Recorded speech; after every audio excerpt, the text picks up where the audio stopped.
Okay, I'm going to call to order the March 20th, 2019 Planning and Zoning Commission meeting. First item on our agenda is roll call. Commissioner Height. Present. Commissioner Tedda. Here. Commissioner Poland. Here. Commissioner Schernick. Here. Commissioner Goldberg. Here. Commissioner Flagg. Here. Commissioner Honoran. All right. Next is communications from Planning Manager Dawn Burchett.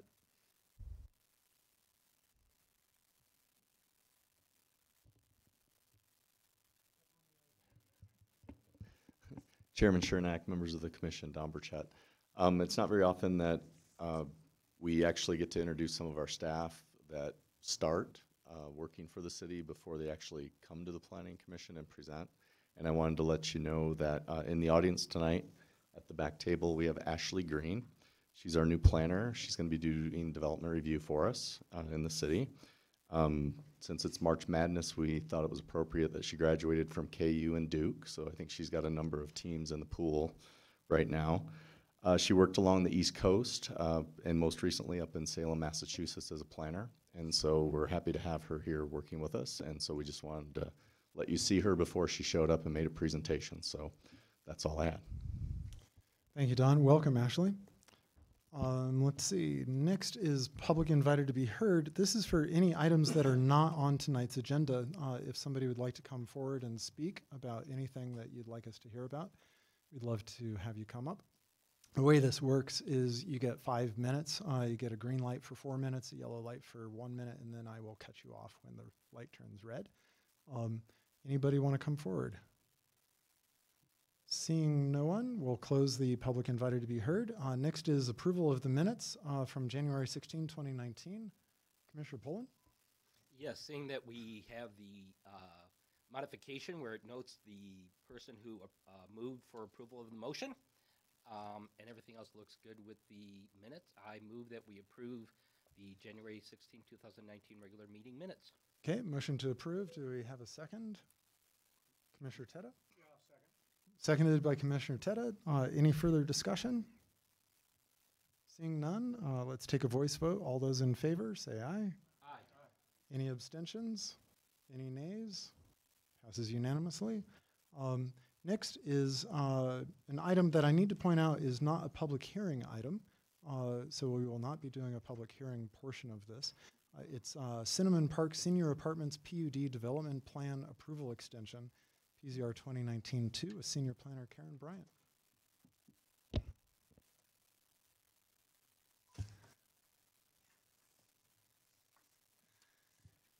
Chairman Shernick, Commission Karen Bryant. I hope it's okay if I sit here. Standing can be a little tricky for me sometimes. So the item before you today is an extension approval request for the Cinnamon Park Senior Apartments PUD. This is a 24-unit senior affordable apartment project that the the Planning and Zoning Commission conditionally approved in November of 2016, PZR 2016-25B, and that is attached for your reference. The project had final approval in March of 2018. The applicant has been working towards submitting the building permitting and getting started, but with this being a senior affordable project, they're working on finishing up getting the financing for the project, and it's taking a little longer than expected. Staff is recommending approval of the extension request as reflected in PZR 2019-2A. And unfortunately, the applicant had an emergency and was unable to attend, but I am here to answer any questions that the commission might have. Okay, thank you, Karen. So just to clarify, we are the deciding body on this, so our vote stands, correct? This is not appealable, is my understanding. That is correct. You are the final. Okay. And then in your analysis, you have review criteria.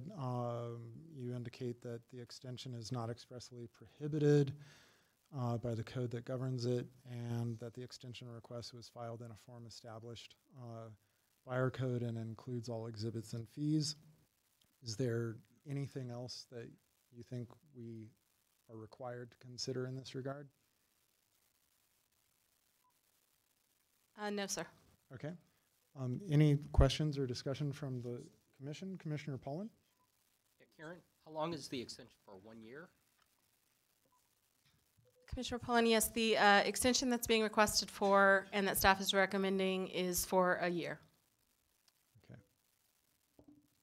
I'm going to go ahead and make a motion. We can continue discussion, but I'll make a motion to approve PZR 2019-2A. Commissioner Height. And my question, Ms. Bryant, was, can it be continued beyond the 1 year by filing another application to extend?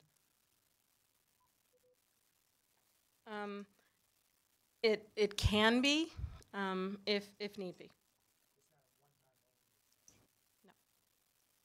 Commissioner Goldberg.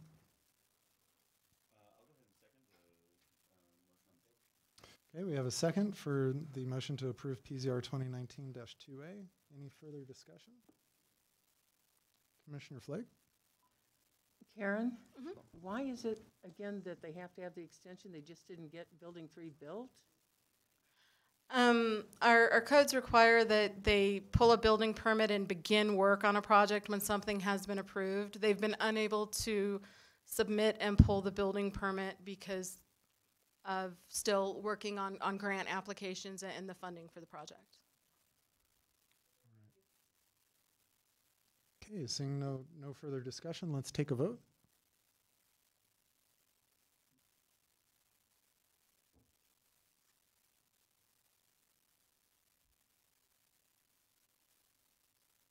Okay, that passes unanimously, and there is no appeal statement on this, so nothing for me to read at the end, which is not our usual way of doing things. But okay, thank you, Karen. Thank you for stepping us through that. Good luck to the applicant on getting this done within the next year, hopefully. All right, next item is item 7, Baker Street Townhomes Preliminary Subdivision Plat, PZR 2019-3, with Principal Planner Eva Parajewski. Good evening, Chair Shernick and Commissioners. This is the Baker Street Townhomes. This first item, this is a preliminary subdivision plat. What am I doing here? Okay. So I'll just orient you through the nuts and bolts, and then we'll have the applicant come up and do a more deeper conversation. But this is located on the west side of Baker Street, which is and north of Mountain View. It's just east of Spangler Park and the Longmont Christian School, and then it is west of the Longmont Athletic Club. There's duplexes just north of it. Use the pointer. Hold on. Sorry, I've got this thing here. The duplex. There's a series of duplexes in the area north of it here that's developed with duplexes, and then again the athletic club. There's a physical therapy office here, and then there's a little apartment building here, and some more townhomes here. There's Mountain View. Just backing you, giving you background on the zoning. So it's zoned residential mixed neighborhood. Its comprehensive plan designation is mixed neighborhood, which allows a multitude of housing types from single family, multifamily, condo, townhome, etc. And the density range is a minimum of 6 dwelling units up to 18 dwelling units.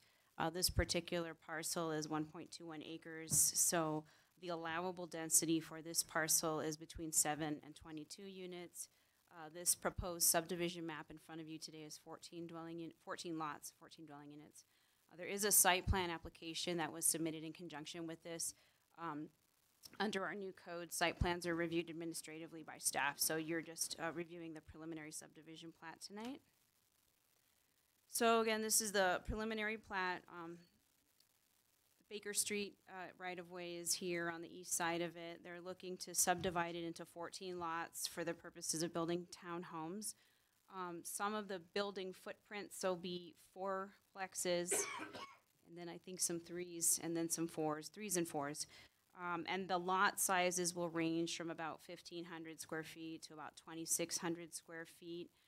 Their widths also range from shy of 22 feet wide to shy of 37 feet wide. It does meet our minimum width requirements, although it's not really required. There's no minimum width when you have a rear alley-loaded garage. The outlot is here on the west side. It's a driveway that, if you're coming here from Baker Street, this is the outlot. You come in from this internal driveway, and then you go south. Sorry, my mouse is not cooperating. And then you come out here on this end of Baker Street. All of this is an outlot. It's either the driveway or there will be open space that backs up to Spangler Park here. There's also an 8-foot wide public pedestrian access trail here that's being platted with the project. That's to provide access to the park. As far as public input, so there was a neighborhood meeting in January 2017. There were a couple of attendees. The 1,000-foot radius is what we do for preliminary plats. Some of the things they touched on were traffic and some parking on Baker Street. There's some challenges there because of the narrowness. There were questions about building design and whether there'd be an HOA. Then we got an application around April of 2017, and so we sent notice again to a 1,000-foot radius. We got 3 letters. Those were in your packet. Again, they relate to mostly traffic and parking. There was one conflict with an address, but that'll be sorted out when they'll all get new addresses anyway with the new plat. And then finally, a public hearing notice was sent out March 1st. You got 2 letters in your packet. I got 2 letters after packets went out, which I believe Jane gave to you. Again, the same concerns, parking and traffic. We do have our traffic administrator here, Tyler Stamey, if you have any questions about that. We also have Mara Nelson, our civil engineer from Public Works here, to answer any engineering questions regarding the right-of-way on Baker Street. So in sum, we're recommending approval, a conditional approval in Resolution 3A that's in your packet. It does meet the review criteria for a subdivision plat. The lots, again, they meet the minimum lot width of 20 feet for townhome lots, although they're not required to when you have an alley-loaded product, but they have done so. The proposed driveway, it meets the development code, or meets our standards for planning, public works. There's no variances being sought, which is why we have not brought the site plan to you. The site plan conforms with all of our code requirements. The density, it aligns with the zoning and the comp plan. I put something in the packet from there's a tree out there on the property. The city arborist looked at it and said there's no value for tree mitigation, so that's not required. The school district says there's sufficient capacity for the feeder schools. The traffic associated with this would be restricted to Baker Street for access because it's pretty landlocked, this property. And as I noted in the staff report, Public Works identified that this isn't a 100-year floodplain, not the whole thing, just the probably southwestern portion of it. A portion of it is in the floodplain. And so Public Works staff have told the applicant that they'll have to get a certified letter of map revision from FEMA to move forward with construction.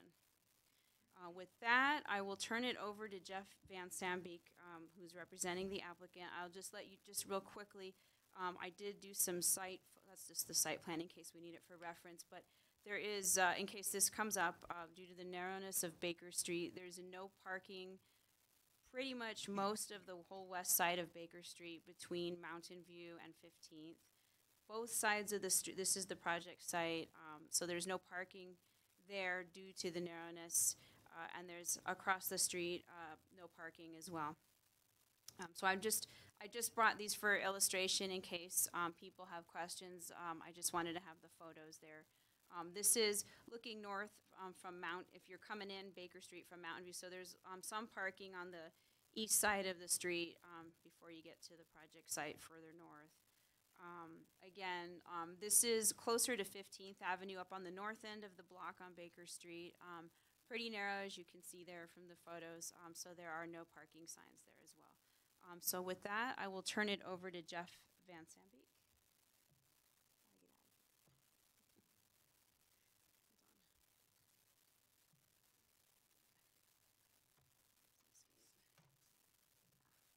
Let's do that.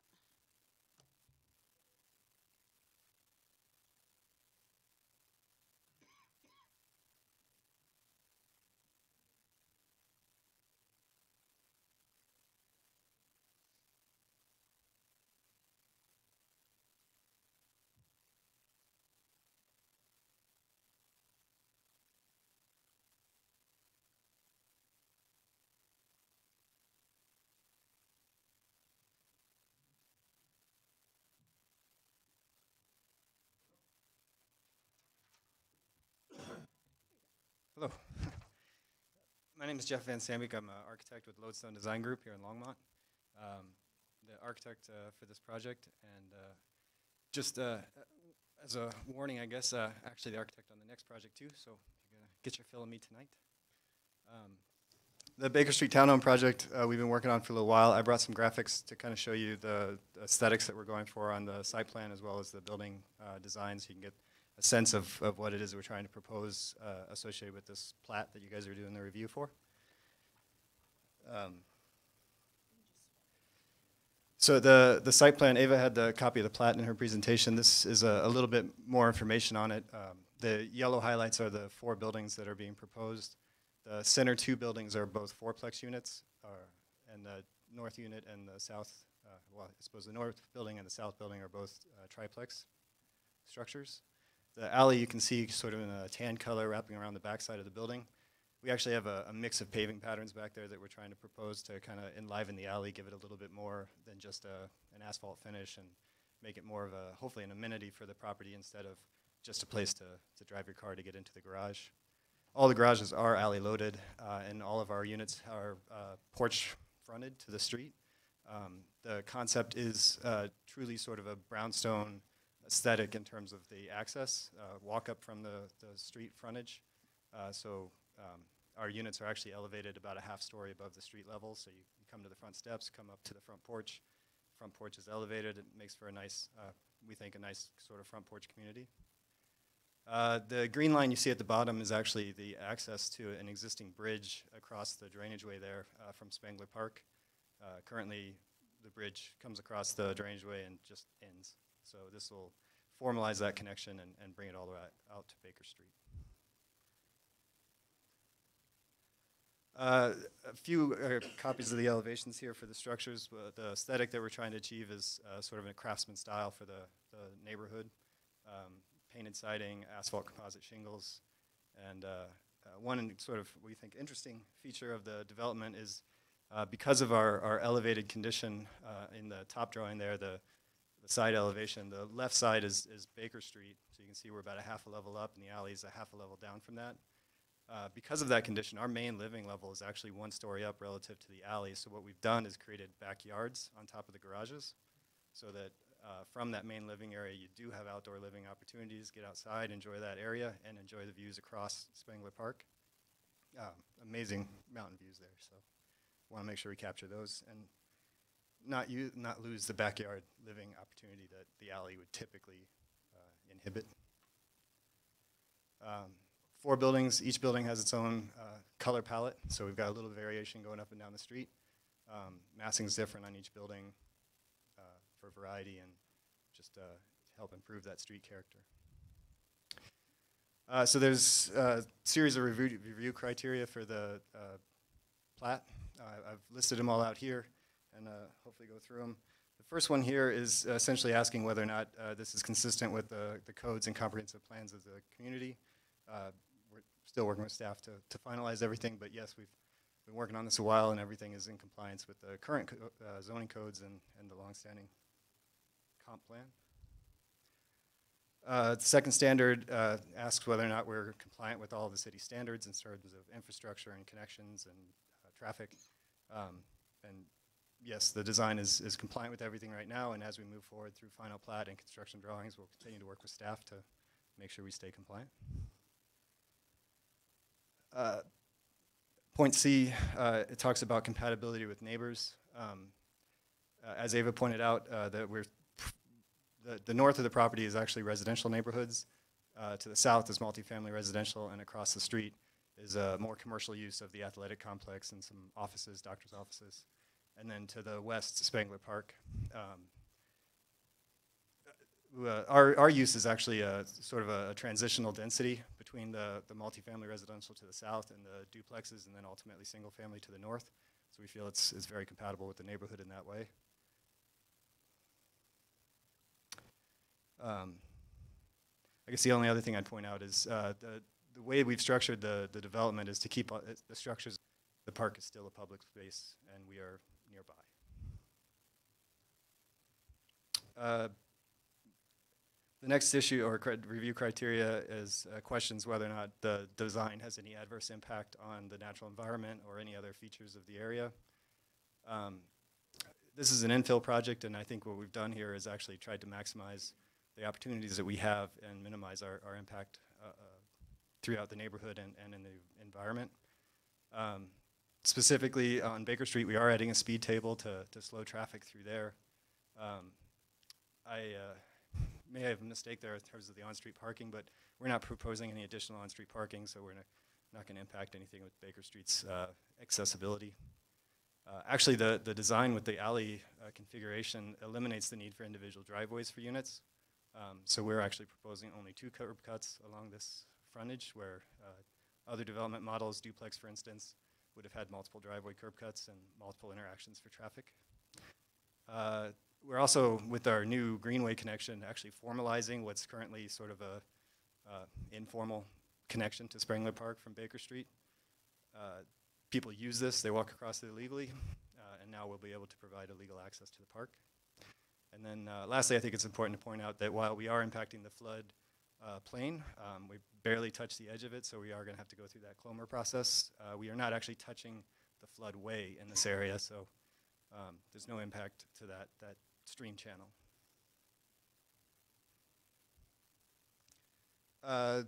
This review criteria has to do with transportation and how we connect into the existing transportation systems.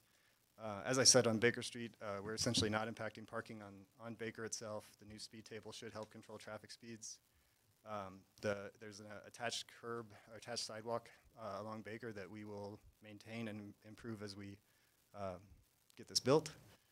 The 2 curb cuts limit the amount of traffic impact and the formal access for Spangler Park.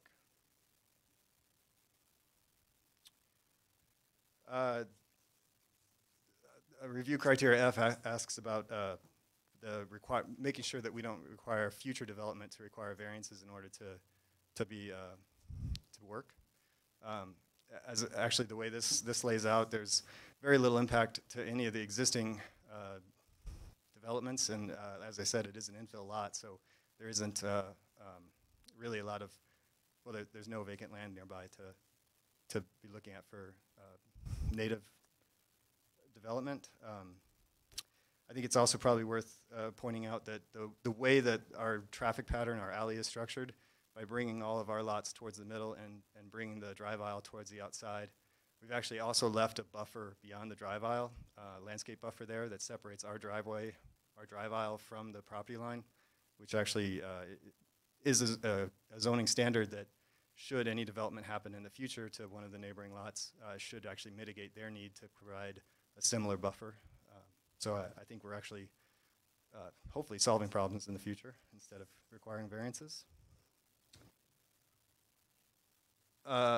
This review criteria asks that there's no undevelopable land as a result of this project.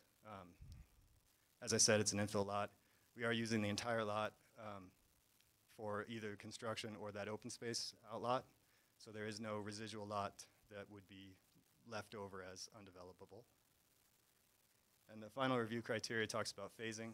This project's actually all done in a single phase, so yes, the phasing is rational as there is only one phase. Hopefully that's helpful.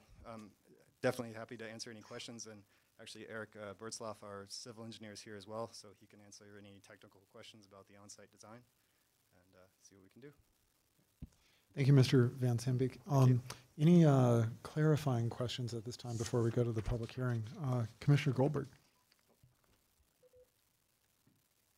No. Okay, Commissioner Height. Thank you. Mr. Van Sandbeek, I have a couple questions. Could you put up the driveway picture again? Perfect. That's slightly larger. So. That works. There's going to be a homeowners association for this entity? Yes. And it's going to own this It'll control driveway? the outlot, the alley, all the common landscape areas. And that's not going to become a public street? No, it's not a public street. And you did identify that you're talking about a project later today where it is going to, where I understand the alleyway is going to be a public street? That's correct. Why not? Why is this one not going to be a public street? Mostly because it didn't need to be. The fire department is willing to service this development from Baker Street. Doesn't feel that they need the access around the backside. Okay. So we didn't need to meet city street standards. The 8-foot access way, that's going to be public? Yes. Okay. Yes. And then my last question, which is actually two-part, is Spangler fenced between this It is property and itself? So this access way, there's not going to be a gate? No, there's no gate, and we're not proposing a fence. One of the site review comments was suggested boulders or some other sort of property line designation that would make it clear for the city maintenance where their responsibility ends. But beyond that, there's no desire for a fence. Well, it's a funny triangular It's our bow tie property. bow tie Yeah. issue. But then my next question is, or next issue that I identified, as I understand it, excuse me, the back of the lot slopes is lower. Yes. Excuse me. There's going to be a retaining wall around this driveway. And A that short, retaining yes. wall is then going to be a gap or a drop from the park from which there's no fence to stop somebody on the park from possibly, in my mind, falling into this driveway. Is that possible? No, you wouldn't fall from the park. You'd fall into the park. Does that Oh, make so sense? it's above? Yes. Okay. Yes, Then it I falls down. Then I misunderstood the Okay. dimensions. Okay.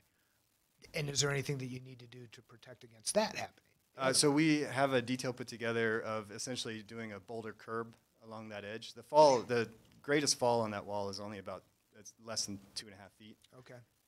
So we're providing the boulder curb to help you stop before you drive off the edge, but there's no code issue in terms of the fall distance and So the requiring driveway guardrail. then goes up off of Baker Street.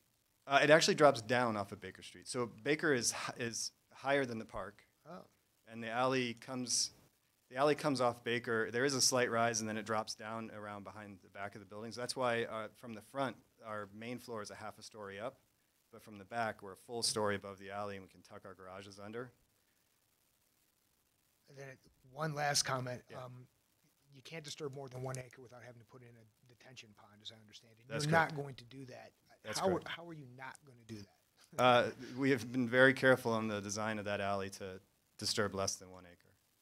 So that's part of the reason that there is as much open space as there is. Okay. We And what need does to- disturbance mean? Is that like it's any harming form of grass or moving soil? Is it something in between? What's the standard? It actually is. It's as I understand it, harming grass is part of it. You're not supposed to drive past that line of disturbance. You're not supposed to park trucks back there, store anything back there.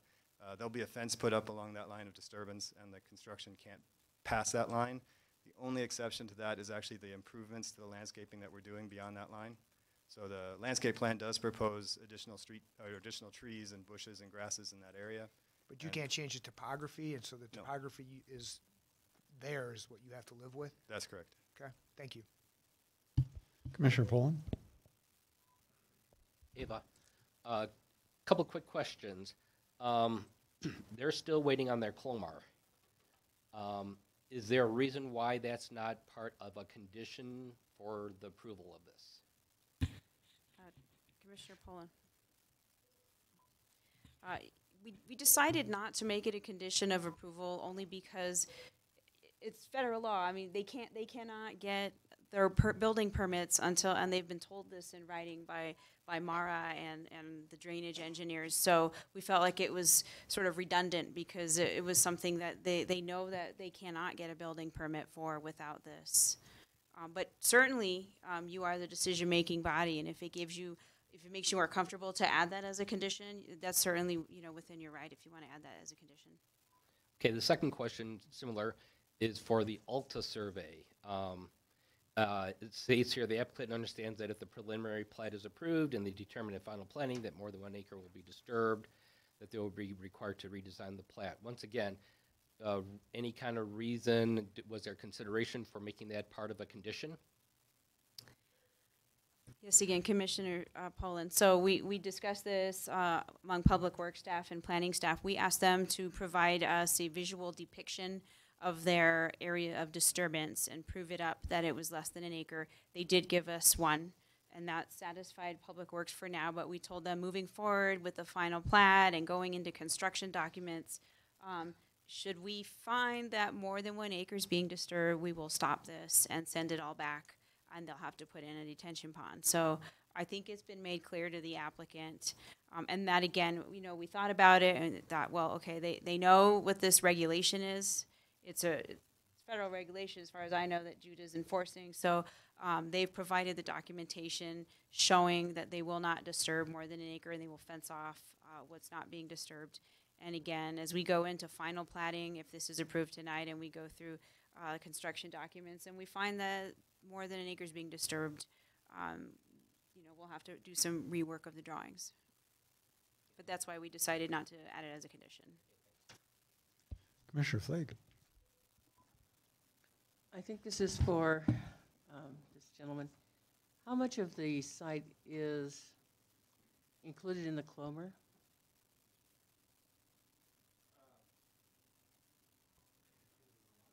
The Clomer?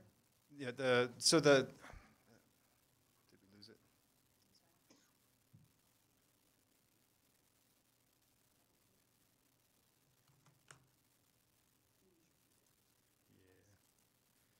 My fingers.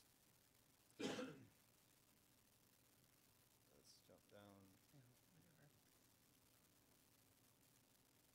So there's a heavy line here that runs through the alley and then comes back out on the backside.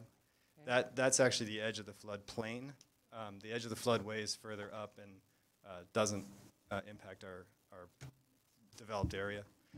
So it's only the area that's in tan to the up. It's actually west, but up on the slide. Right, understood.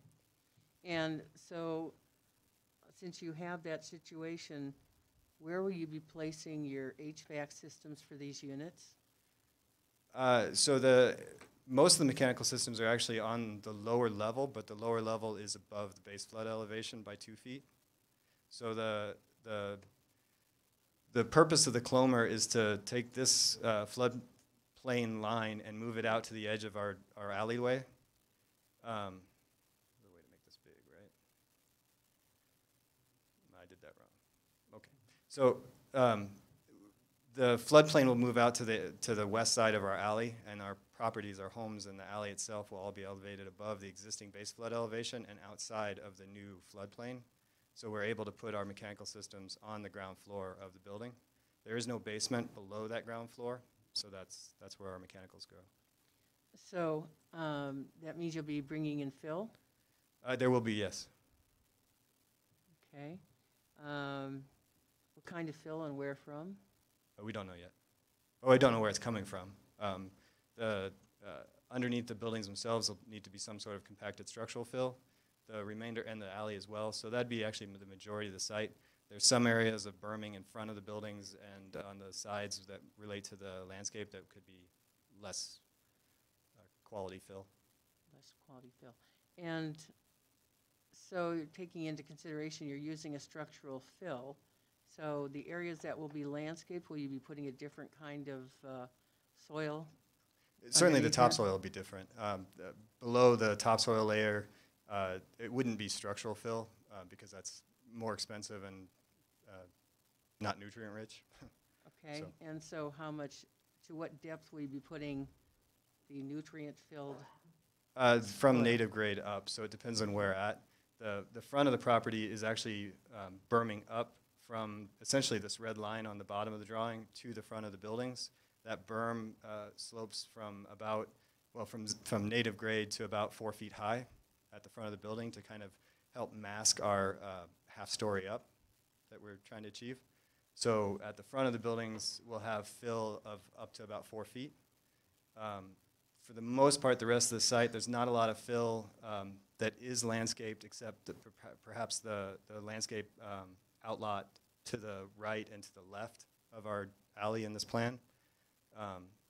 And I think we have about a foot of fill on that. Okay. And just one last thing. So you have 2 garage spaces, but only 4 spaces for guests? Yes. Where do the extra guests go if more than one guest comes to visit, one in each section? I mean, there is street parking further up and further down Baker Street, but beyond that, we don't have additional parking in the alley other than I think it's actually 3 guest parking no, I guess it is 4 that we provided on the alley. The parking requirement is what we were aiming to achieve, and we've met that requirement. Thank you. Thank you. Okay, we're going to open this up to the public hearing section. We do have a list of people who have signed up to speak. So like I explained earlier, you get 5 minutes apiece, and I will cut you off when the light turns red, but I'll do it nicely. First on the list is Jim Wilson.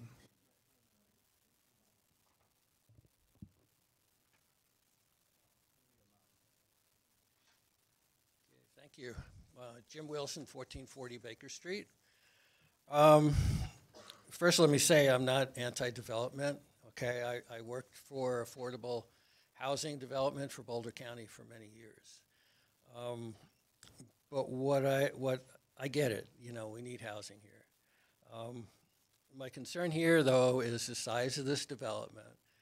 And the biggest thing is right now we've got 30 units of housing that front on Baker Street between Mountain View and 15th. We're adding 14. So that's a 50% increase. The street doesn't allow for parking on both sides of the street. We already, on the north side where we are parked up. So when these guys talk about parking and there's more parking further north, that's not going to work. I mean, it's already parked up. So from a traffic standpoint and from a parking standpoint, we have some real issues with the size. My guess is that the traffic will increase substantially, at least 50%. The left turns onto Mountain View from Baker Street during school hours when Mountain View is going crazy with kids going up to the school, you'll sit there for 5-10 minutes now.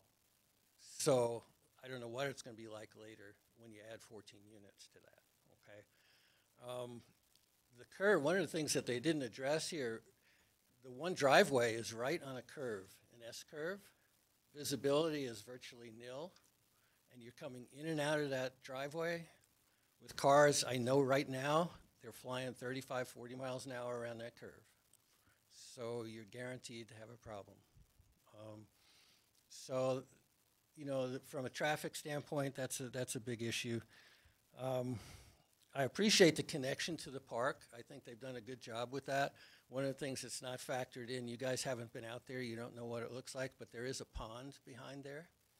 That drainage canal actually has a pond that has ducks and all kinds of waterfowl in it right now. So I don't know how that is going to be addressed. The access to the park is great, but what Longmont's done in the past is they put access to a park, but there's no curb cut, there's no pedestrian crossing. Okay, we need to have a pedestrian crossing and a curb cut on both sides of the street, because if you're riding a bike or if you're a pedestrian, you want to get out there. And you want to be able to cross the street. So, you know, basically, for me, it's just too big. If you shrink it down, I mean, it's going to be developed. Let's face it, it's an infill lot. We need housing. But 14 units is not going to work. It's just too crazy for this neighborhood. You know, if you go down to 10, maybe it won't work financially, but that's about as big as you're going to be able to do and make it have any kind of sense. I don't think the design is really that appropriate. It's kind of a brownstone style, and I know they tried to make it look like the neighborhood, but it's not really going to fit. You know, I'd urge you guys to go there, drive on Baker Street, just drive up to Mountain View, go north on Baker Street to 15th and take a look at what's there, and then make your decision. But don't make your decision until you've actually had a chance to actually look at it, because it's easy to check off the boxes. I mean, like I say, I've worked in development. You check off the boxes, it all looks good, but then you go down to the street and you go, wait a minute, this isn't right. So I'd really urge you to take a look and actually go there before you do anything on this. And I don't know if it's kind of an aside, but the sign that was up on the property, I mean, I know we all got mail, but the sign that was posted there was only there for 3 days, and it's disappeared. So I don't know if there's a legal issue with that or what, but that sign disappeared after a few days. So a lot of people may not have seen it. You know, I sent you guys an email, and most of this stuff is in the email. And they've addressed a lot of it, and I really think, think it's pretty good, but I think you really need to take a look. Drive up there, it'll take you 10 minutes, take a look, and then see if what I'm saying isn't right about the curve and the whole trip. Thank you. Thank you, Mr. Wilson. Quick question for our city attorney, Dan Kramer, because it's been brought up that perhaps there wasn't proper noticing. Shall we deal with that now?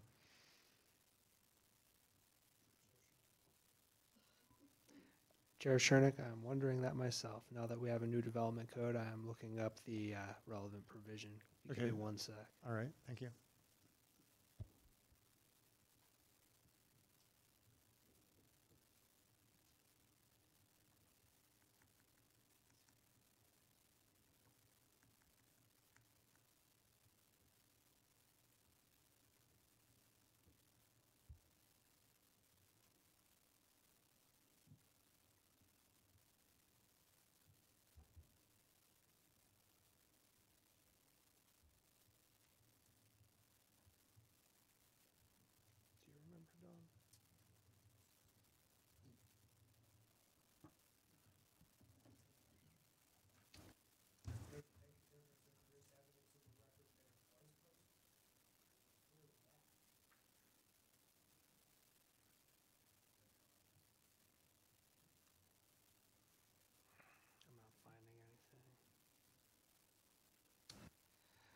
So, Chair Shernick, I'm not finding that immediately. I can continue to look.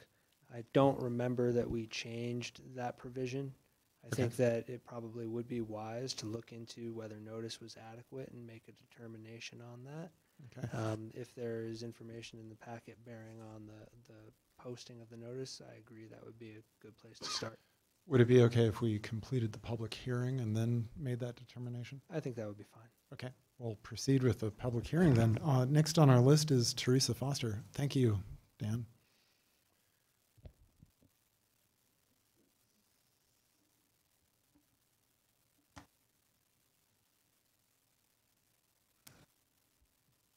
Hello, Commissioners. Can you hear me? This microphone is broken. Okay, anyhow, I live just up the street from this development. Am I touching something? Sorry about that. I was doing entertainment. Sorry. Anyhow, I've lived in this neighborhood for 6 years now, and I believe that the area is already overdeveloped. And just because the developer wants to build townhomes doesn't mean they should. You know, you guys aren't going to live here. The developer's not going to live in this neighborhood. And, you know, think about the quality of life for the people that live there. And so I want to talk about the reasons why I'm object to this development in its form, its size. So why cram in one more development on a very busy street? Our street is a shortcut for people that want to avoid the four-way stop at Collier and Mountain View. If you've ever been in that neighborhood around the time that school gets out or in the morning when people are going to school, it's a traffic jam. And if there's a train, you know, it's really, really busy. I also say the same thing about making a right turn at Baker Street. You're going southbound, trying to make a right turn, and someone's trying to make a left and they can't get out. You're going to be stuck there for a while.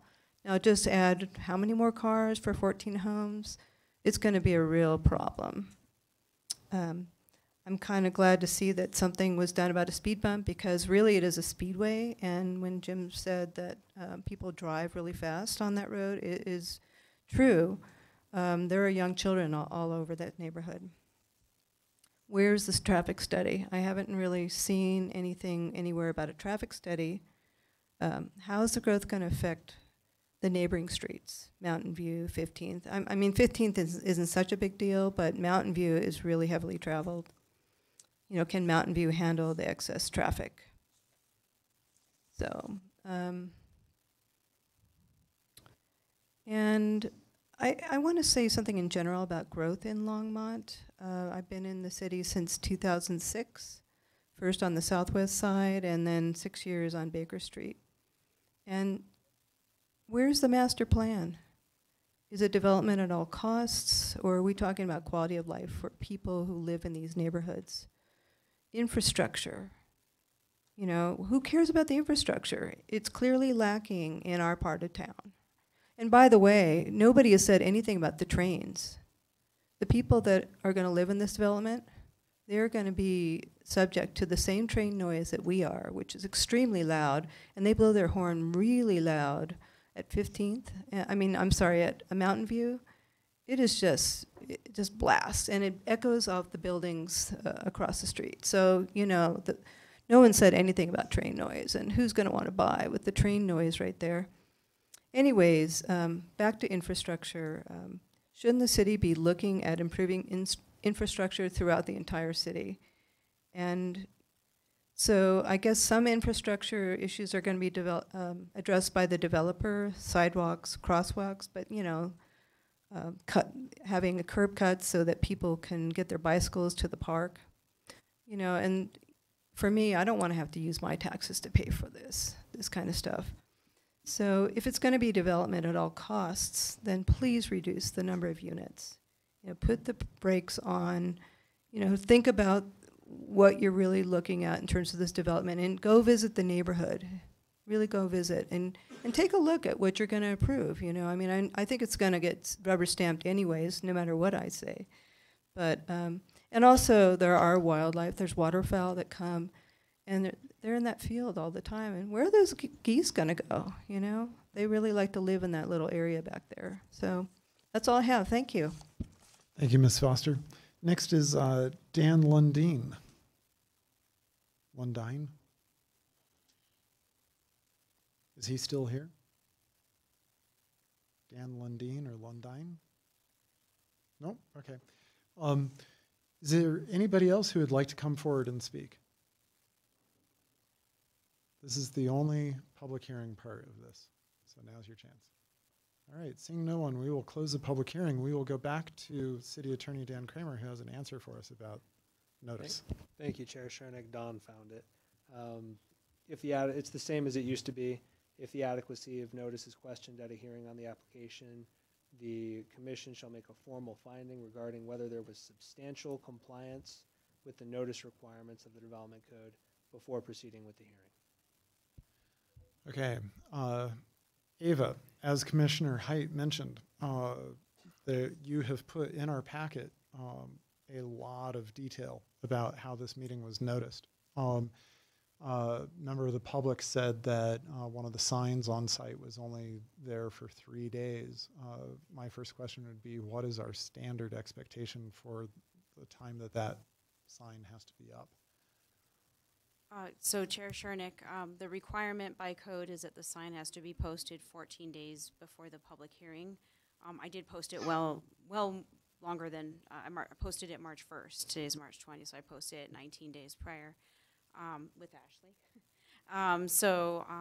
You know, there's no way to verify. I mean, I do spot check occasionally. There's no way to verify if it came down, when it came down. I know I brought you a picture in your packet that the sign was posted. I don't know if it flew away during the bomb, cyclone, apocalypse, whatever it's called. I'm not really certain, but it was posted. Okay.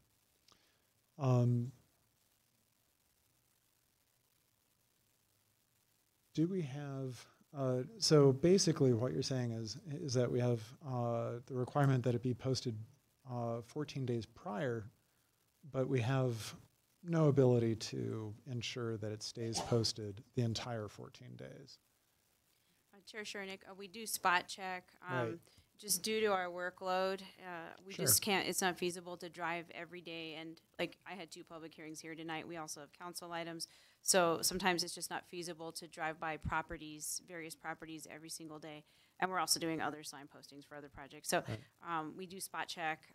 So I don't know when or if it came down. Sorry. Okay. I'll make a motion that given all of the information that's in our packet already about proper notice having been served, and with Ava's answers to these questions about the fact that she did post the sign 19 days prior to this meeting rather than just simply 14 days, and was able to spot check it at least once, that adequate notice has been made. Commissioner Height. I would second that motion. I would also add, too, that as I understand our code, it only requires that we post 14 days in advance. It does not identify how long that posting has to be up, which might be an unfortunate circumstance that we might want to consider changing. But as I understand the code, you just post 14 days in advance. We have record evidence. And Ms. Parashevska's certificate of property posting and a picture that shows that she posted on March 1st. Okay. So that's why I seconded it. Okay, so second from Commissioner Height. Don Burchett, or no, Dan? Chair Shernick, thank you. I just wanted to let the commission know that there is a provision on the required timing of the sign. Notice of public hearing shall be posted no later than 14 days before the hearing and shall remain until the public hearing. The code requires substantial compliance with the notice provisions. Okay. So there's a motion on the table that's been seconded, saying that proper notice has been made. Any further discussion, Commissioner Height? I have to clarify the record. I misspoke because I misunderstood. It does have to post for until the meeting date. So do you continue to second I the still motion? continue the second of the motion. all right. I believe there's evidence of substantial compliance. Commissioner Flagg. If we were to find that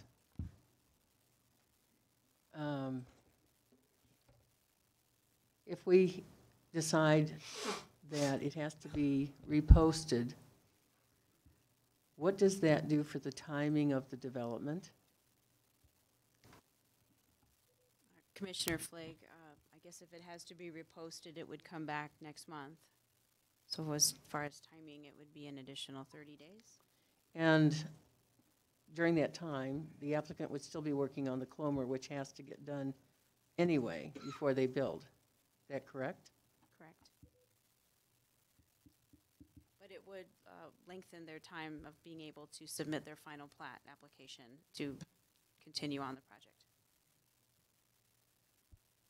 Commissioner Goldberg. Ava, would you mind just summarizing the steps you took for notifying those in the area? Certainly, Commissioner Goldberg. So again, there was a neighborhood meeting a couple years ago, but nevertheless, a 1,000-foot radius was notified. A sign was posted. Then a couple months later, the application was submitted. Again, notification was, letters were sent to a 1,000-foot radius, and the sign was posted. And then as we got closer to this public hearing date on March 1st, we sent letters notifying the property owners within 1,000 feet of this public hearing and posted the sign. Thank you, Ava.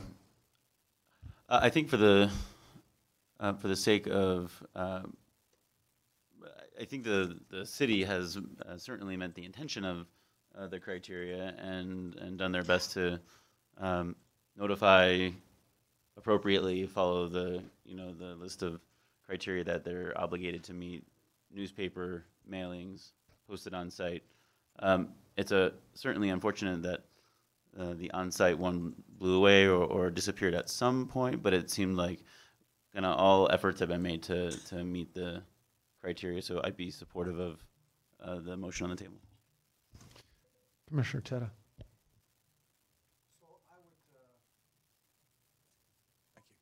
Thanks, Michael.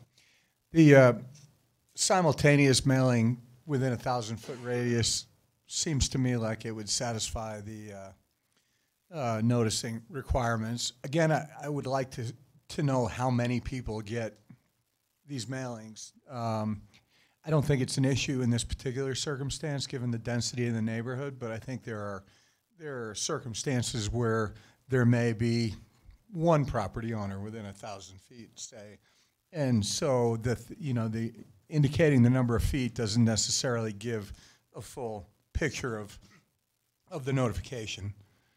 Oh, you have all that? Thank you. Okay, appreciate that. All right, never mind. Thank you. Any further discussion? Let's take a vote.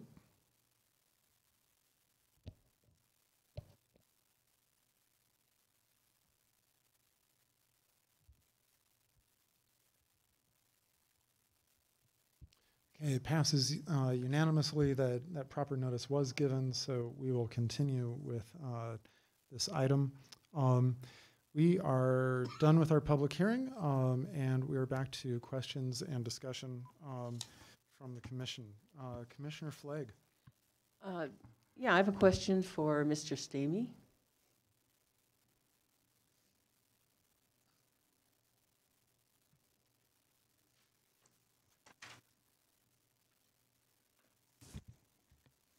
Hello. Good evening. So how wide is is Baker Street in that area, and what is its classification? Commissioner Flagg, I don't have the measurements with me. I don't in the packet. So the southern end is wider. It's wide enough for 2 lanes of traffic and parking on both sides for a portion of the southern end. As it moves further to the north, it is narrower, and there's only parking lot on one side. And it's classified as a local street. It's classified as local. So it could have parking on one side of the street, Correct. but it has none right now. So I believe there is alternating parking along the length of the street. If there's a way to, can we get a Google Earth map up here?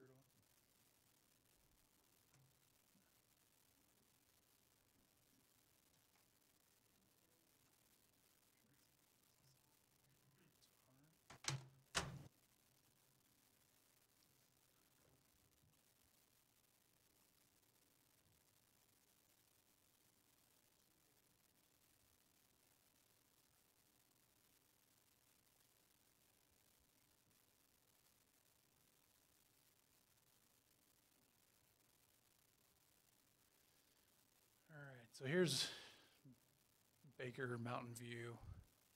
North is up on this map here. So this southern end, I guess we're going into street view here. So the southern end here, we've got a center line. In this section, it is wide enough for parking on both sides, 2 lanes. If you see right through here, the It curb narrows kind of down. the curb comes in and it narrows down. The center line is also offset, so there's not parking on this east side here. There is, okay, there's no parking sign there. That center line transitions through this intersection, and I believe there is some parking allowed on the east side of this portion of Baker. There's not on the west side here. So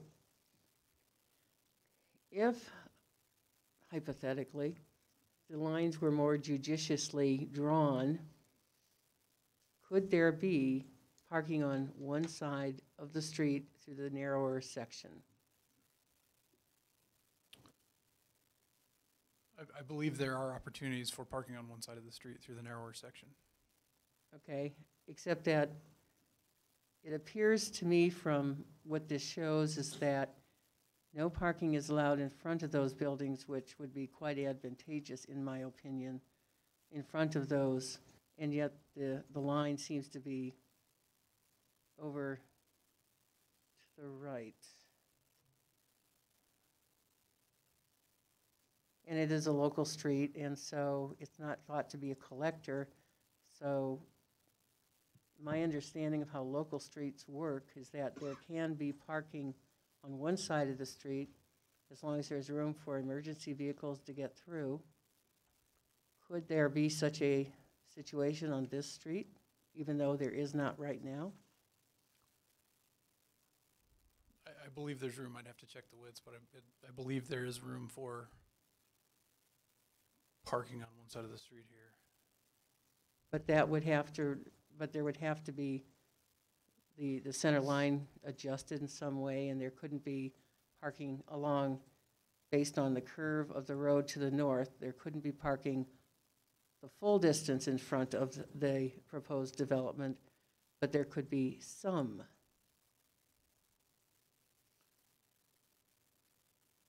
Or even a loading zone or something.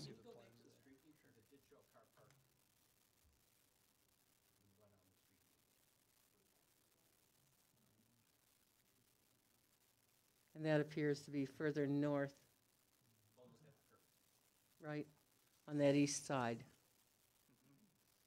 And I notice there's a sign on the right-hand side there that there's no parking. And then I imagine there's a similar sign on the other side that says no parking.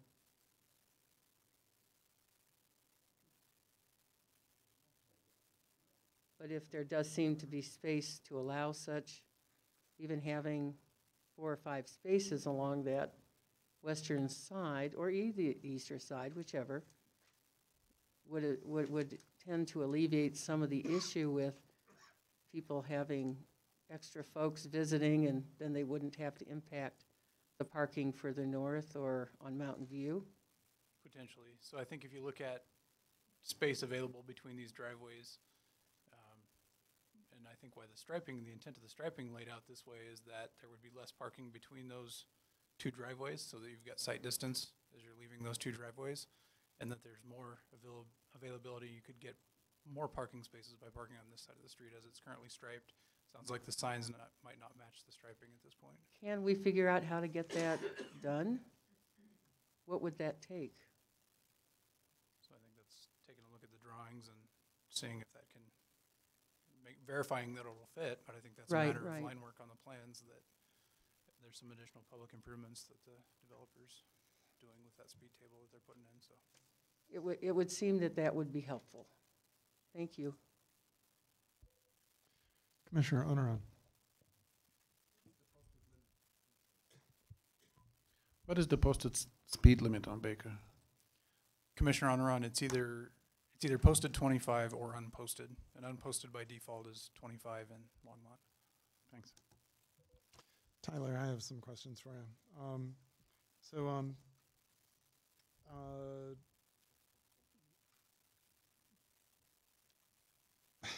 Okay, said I had questions.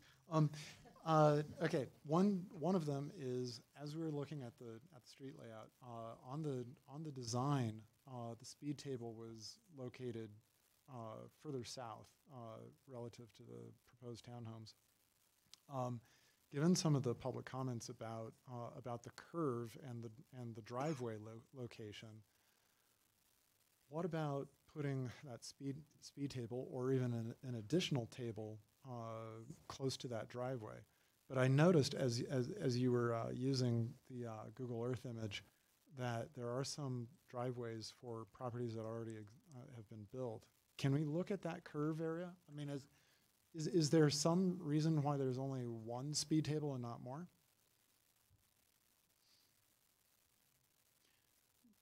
Good question. So I think one of the things about that drive access that you need to look at is it is a one-way drive. I believe that northern access is intended and signed as an entrance only and not an exit. Ah, okay, all right. That was one of my other questions. So people will always need to go to the northern entrance to this, okay, to get in. And they always come out the south, okay. But if we look in plan view rather than street view here, if you can zip back out. So you've got a house or a duplex, a duplex just to the north here. Then there's another driveway at the top end of that curve. Would that curve be a place that a traffic mitigation device could be put to help with, as I think it was Mr. Wilson said that, you know, people are zipping through here at 10 miles an hour over the speed limit. Can we mitigate that? So approximately right somewhere in here on this curve. Something like that, yeah. So the only caution I would give is sometimes there could be a potential that an adjacent property owner doesn't want that noise or the impact. They're not a cure-all. I mean, they do have an impact on speeds and potentially volumes, but there also is a noise that comes with them as well. So I'd want to make sure that adjacent property owners are aware of that as well. Okay. Is there a noise associated with like those radar activated speed signs? Radars don't, to my knowledge, don't emit any noise. They do have light. Yep. And people aren't screeching, you know, to slow down.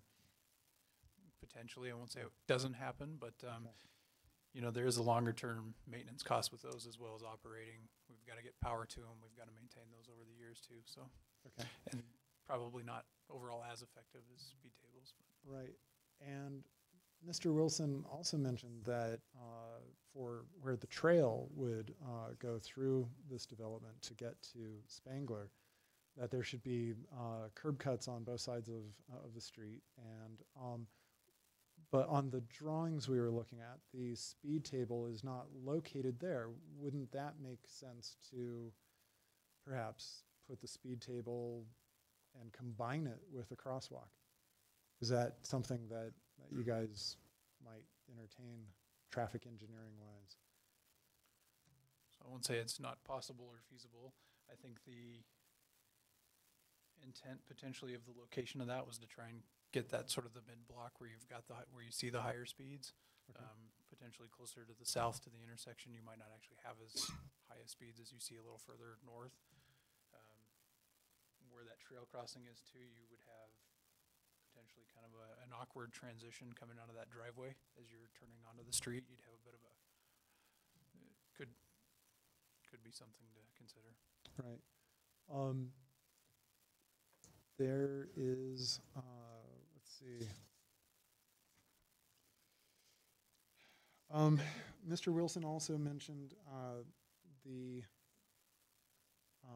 left-hand and right-hand turn problems at Baker and Mountain View. Where are we at in terms of that intersection warranting like a dedicated right-hand turn lane? Because in our packet there was a comment.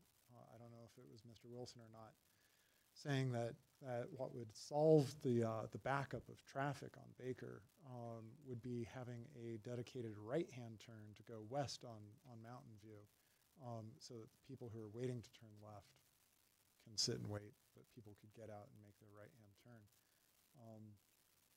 What do things look like in terms of your knowledge about the traffic situation here, in terms of the city just eventually doing something like that anyway?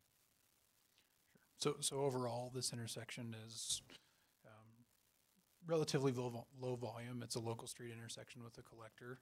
It operates pretty good. Stop sign control. We're seeing level service A, AM, PM peak.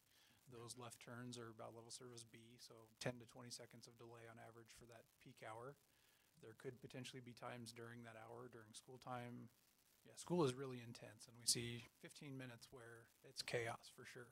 And so there absolutely could be potential times where there is that longer backup. Majority of the day, that's not the case. Okay, great. I'm glad you had that data. And then I believe it was in our packet, and I think this might have been your analysis, that adding 14 units would add something like 8 new trips in the morning and 7 at night, or maybe it was the other way around. The other way around, but you got it. Yeah, so Okay. daily we're looking at about 102 total new trips on the system, 7 a.m., 8 p.m. So. Okay, all right. Okay, Commissioner Onaran. In terms of the speed, I think the best way to calm the traffic is building presence. A building close to the sidewalk that communicates presence of life, and automatically the driver slows down. Currently, it's pretty deserted, and I bet you that's why there's speeding going on there. Because when you don't see anybody around and no buildings, you tend to speed. I feel confident that once the building is there and life is there, that's going to change. Thanks. Commissioner Poland. Tyler, there was a couple questions. One was, there was concern about the north entrance being so close to the curb. Do you have any concerns about that? I'll ask Mara as well, who's here. I know she worked a lot on that access. I know we had a lot of discussions about visibility, and I believe that's why it's ended up as a one-way only, because absolutely where it is as a two-way with an exit, we had both had concerns about sight distance if that was a two-way. Okay. Excuse me. Well, actually, that was my one question. Thank you. Commissioner Goldberg. Tyler, don't sit down quite yet.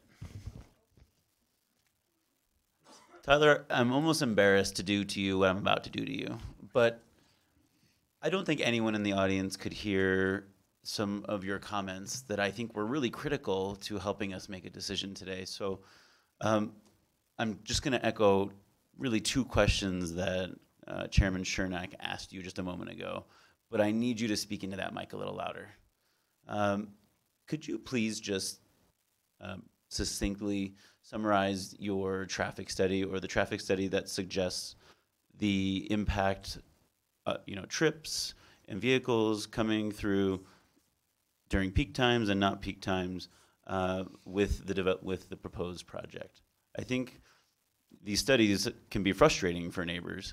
I'm a homeowner myself, and I get it. You hear 14 properties, and you think there's going to be 1 million trips added, but sometimes the reports come in much lower than that. Would you just summarize for us what that revealed? Sure. Commissioner Goldberg, hopefully that's better and you can hear me much better better now. So a project of this size magnitude, our threshold for requiring a traffic impact study with new development is at 500 trips a day. So our code says less than 500 trips a day, a traffic study is not required. With this development, it's anticipated to generate 102 new daily trips with 7 in the AM and 8 in the PM based on the proposed use, the 14 townhomes. Okay. So in the end, the actual impact on this street is fairly minimal. And there's other projects that could have come into this space that might have had the same amount of traffic impact or more. Can you summarize again what's happening there with turning onto Mountain View left and right, and what we can do to help ease that, or if we have hit a benchmark that requires us to add a turn lane or what? Commissioner Goldberg, right now in AM and PM peak, we see level of service A overall for the intersection of Mountain View and Baker. What does A mean? A means 10 seconds or less of delay for an average vehicle. So 100 cars in an hour show up. The average of that 100 cars in the hour would be less than 10 seconds. Some more, some less, but 10 seconds or less is commensurate with level of service A. Okay. B is 10 to 20.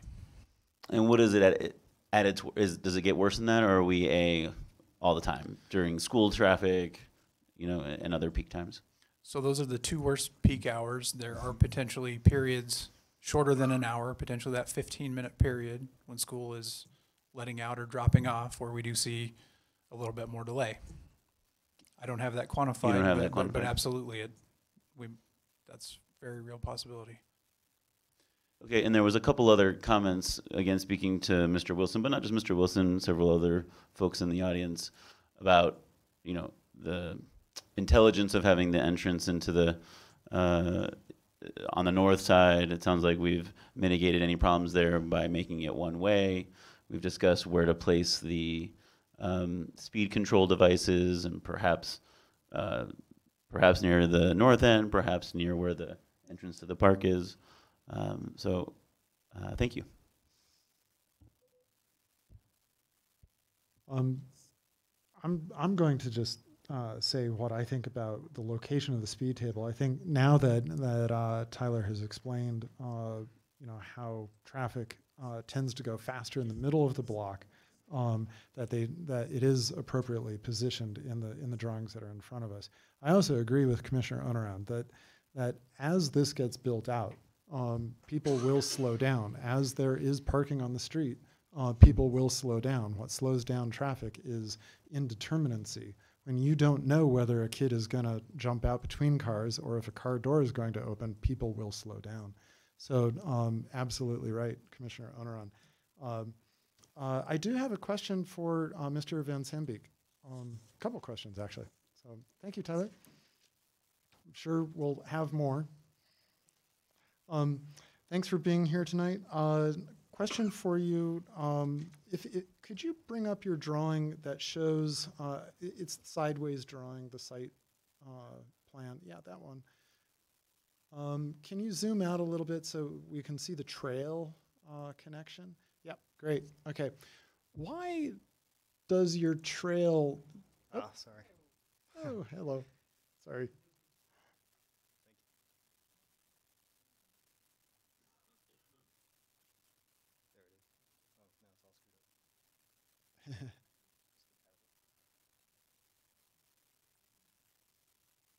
There. All right. Great.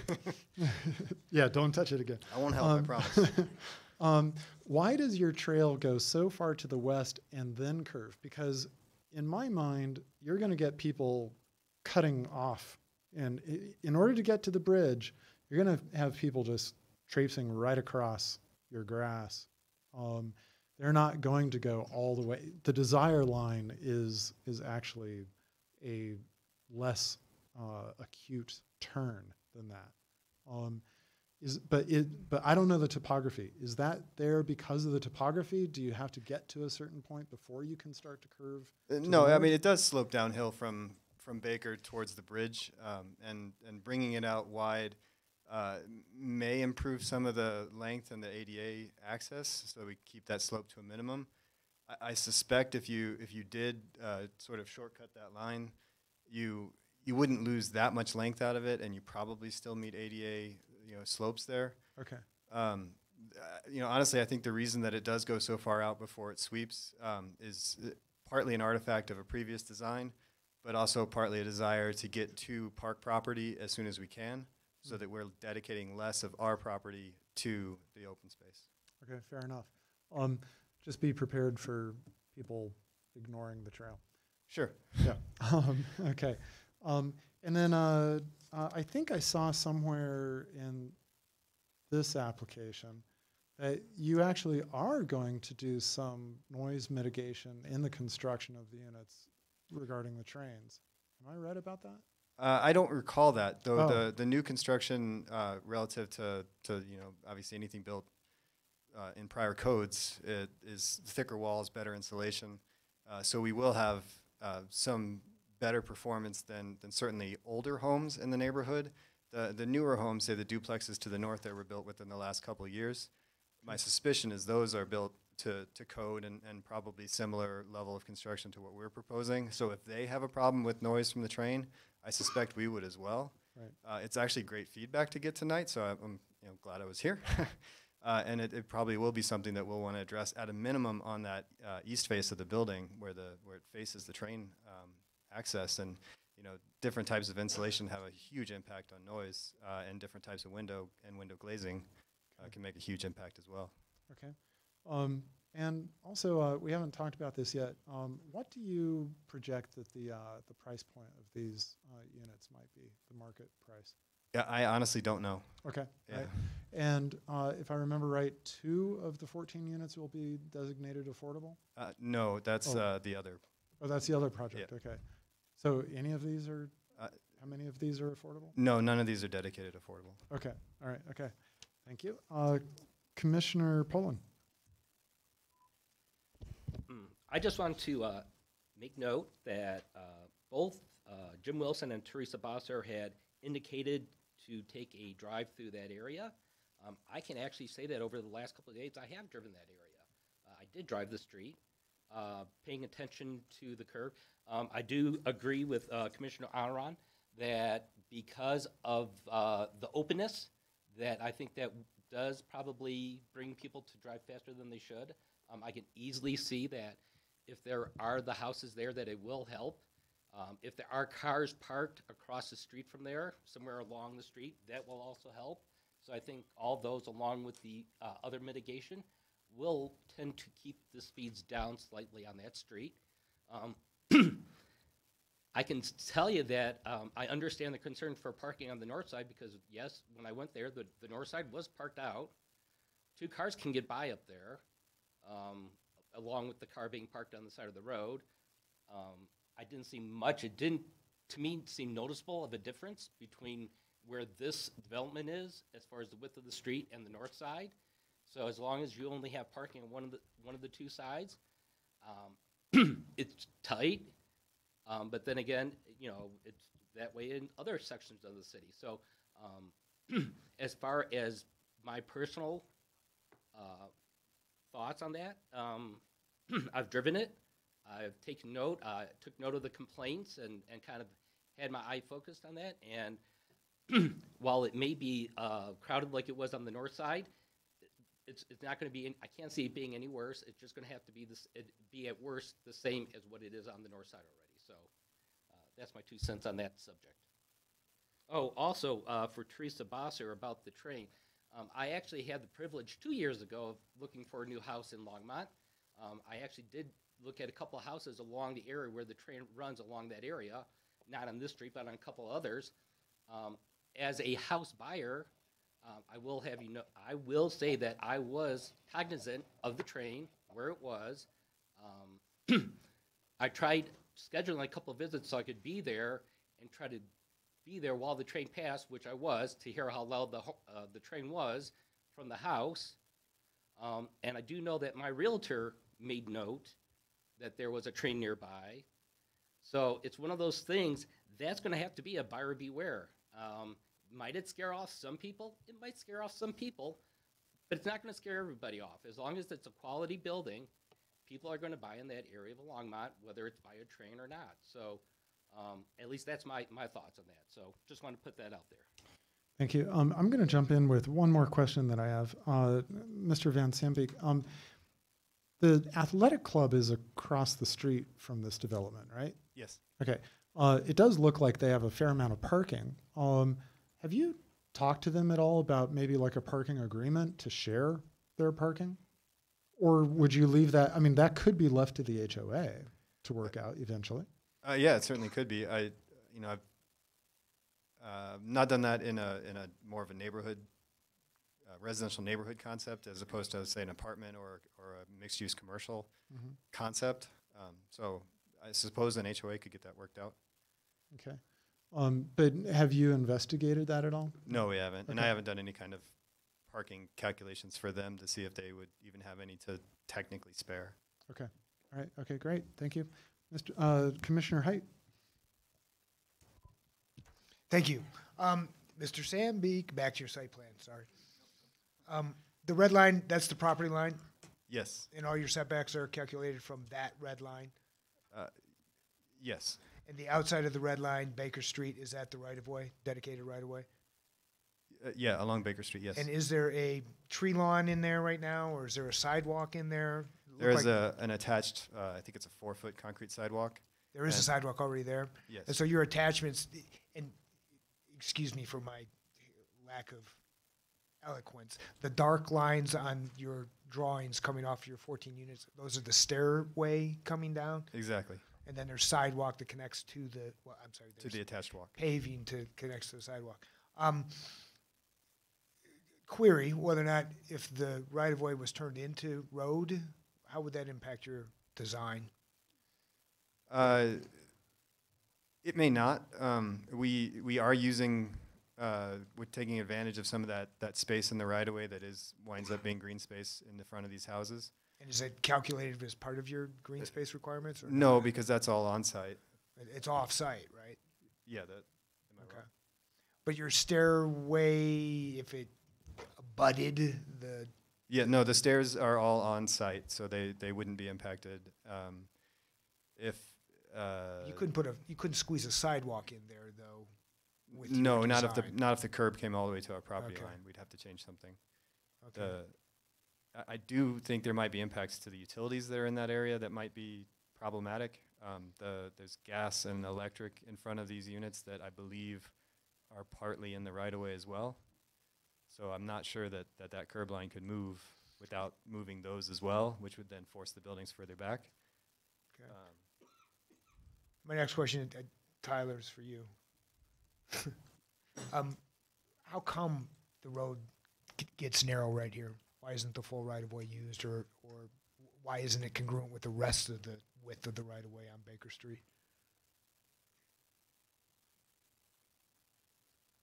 Commissioner Height, that's a good question that I don't know the answer to. I suspect it was when it came through this development process. That was what was proposed at the time, and it was approved through that development process.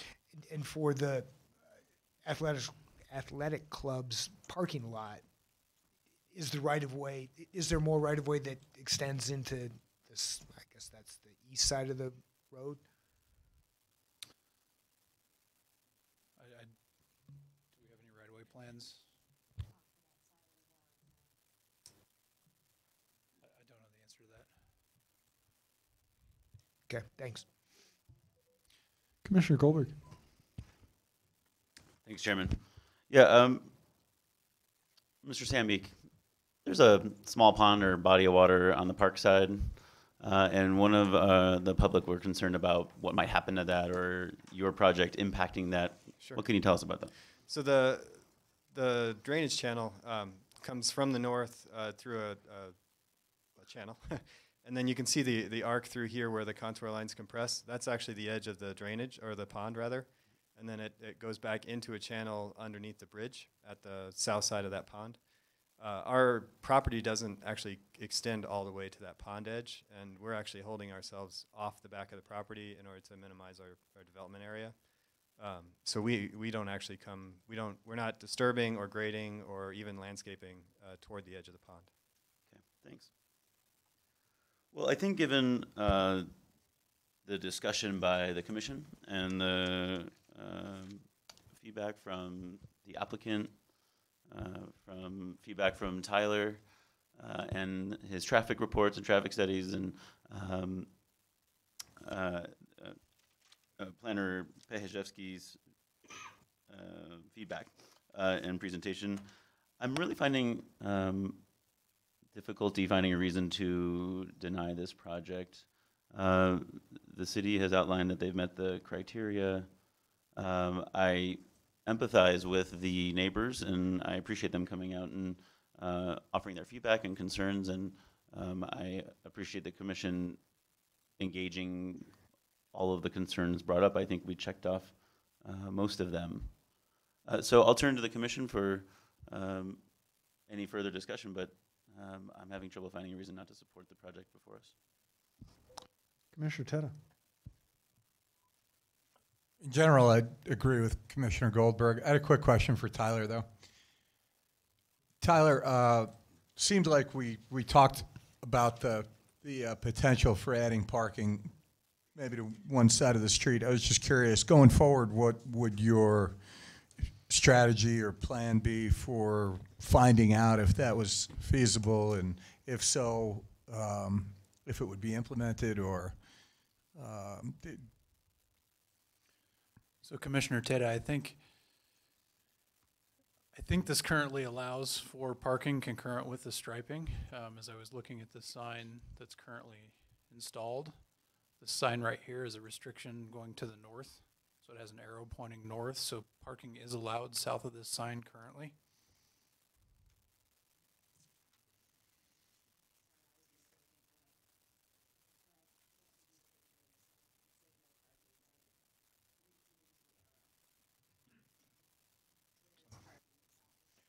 I guess my follow-up then would be, can we assume then that the city would undertake a feasibility study of that and move forward with trying to implement some on-street parking?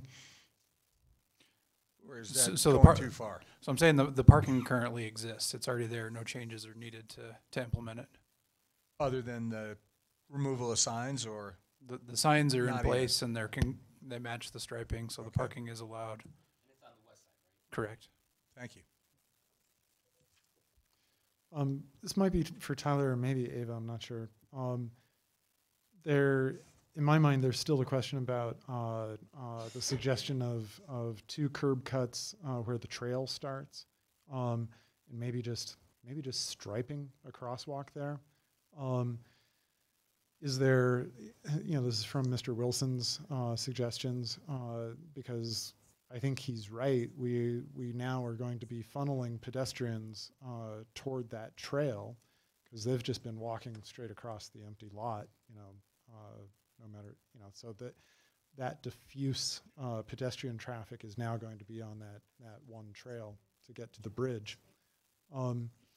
So is that something, I'm just wondering aloud if that is something that the city would normally do, or is that something that we should actually condition the developer to do?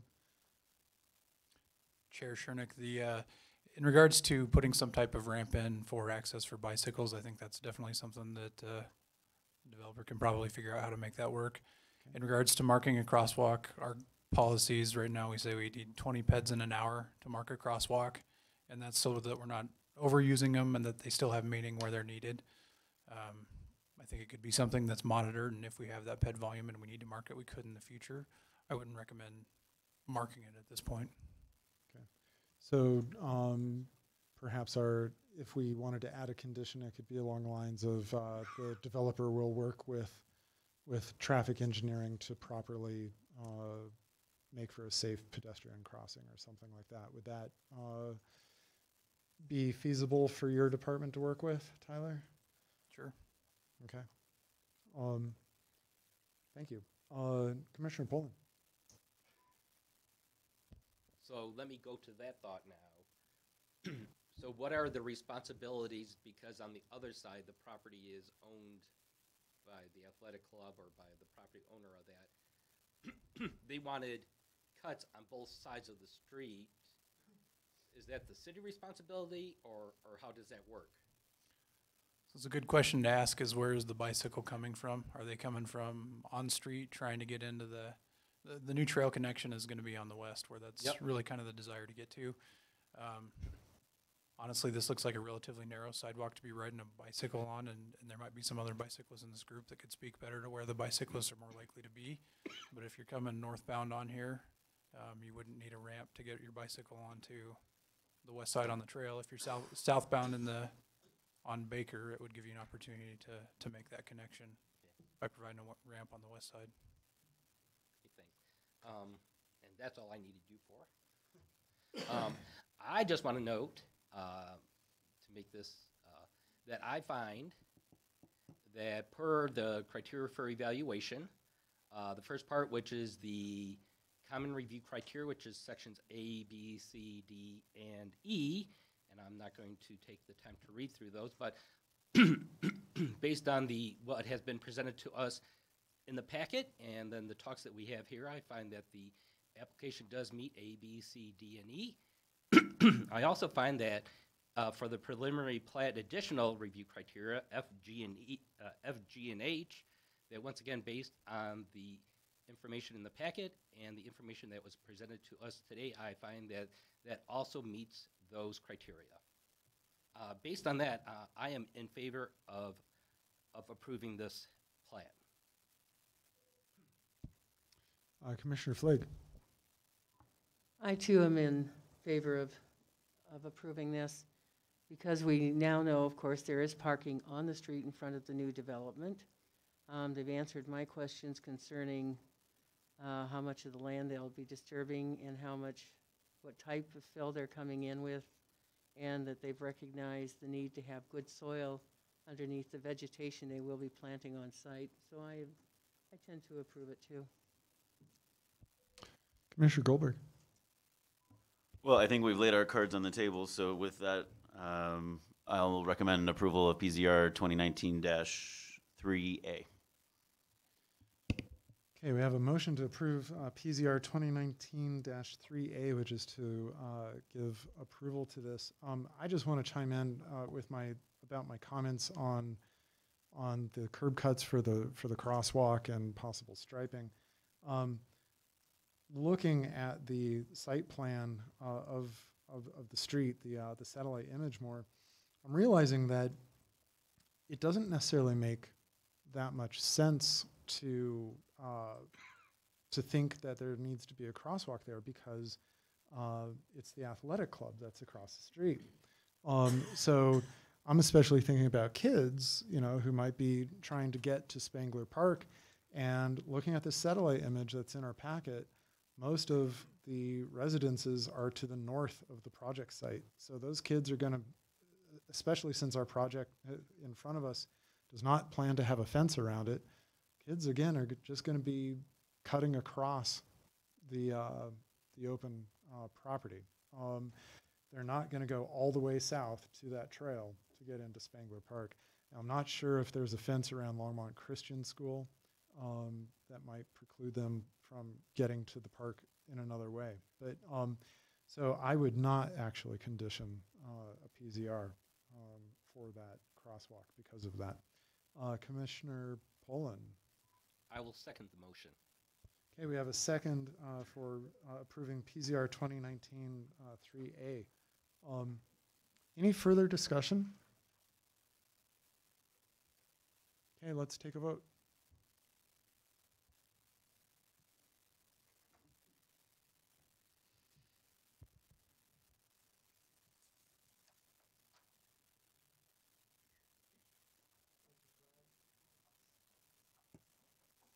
Commissioner Flake, you need to vote.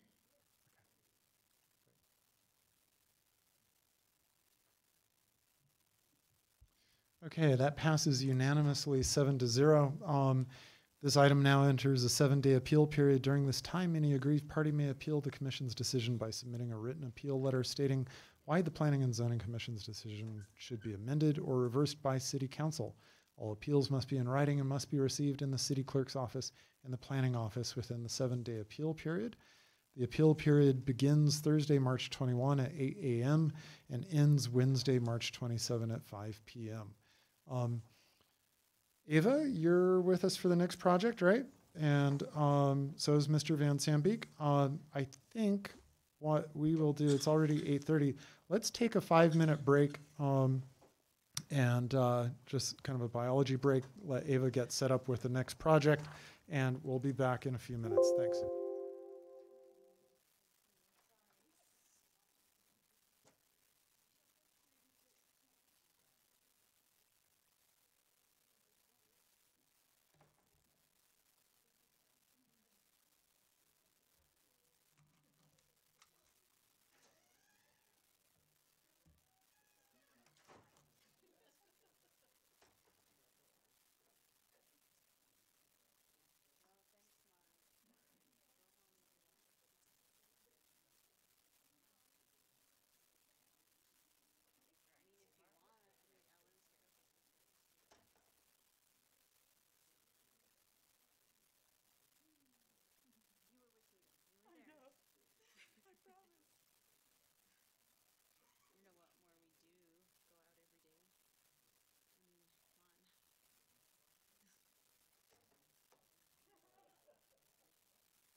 Okay, we will reconvene our meeting, and the next item on our agenda is, let me get to it. Item number 8, North Terry Street Townhomes Preliminary Subdivision Plat, PZR 2019-4, with Principal Planner Ava Parachevsky to start us off. Thanks. All right, Commissioners, this is our next item, second hearing tonight. This is up on 15th and Terry. This is another preliminary subdivision with townhomes. Just use my swiper. So again, I'm going to give you the nuts and bolts, and we'll have Jeff come back up and discuss the project a little further. But again, this is at the northeast corner. Let me get my mouse going. This is at the northeast corner of, here's 15th. This is Terry Street. Terry Street has a terminus right here at 15th currently, but there is platted right-of-way north of it where this property is. So they would be building out and extending Terry Street up to their property line to serve the project.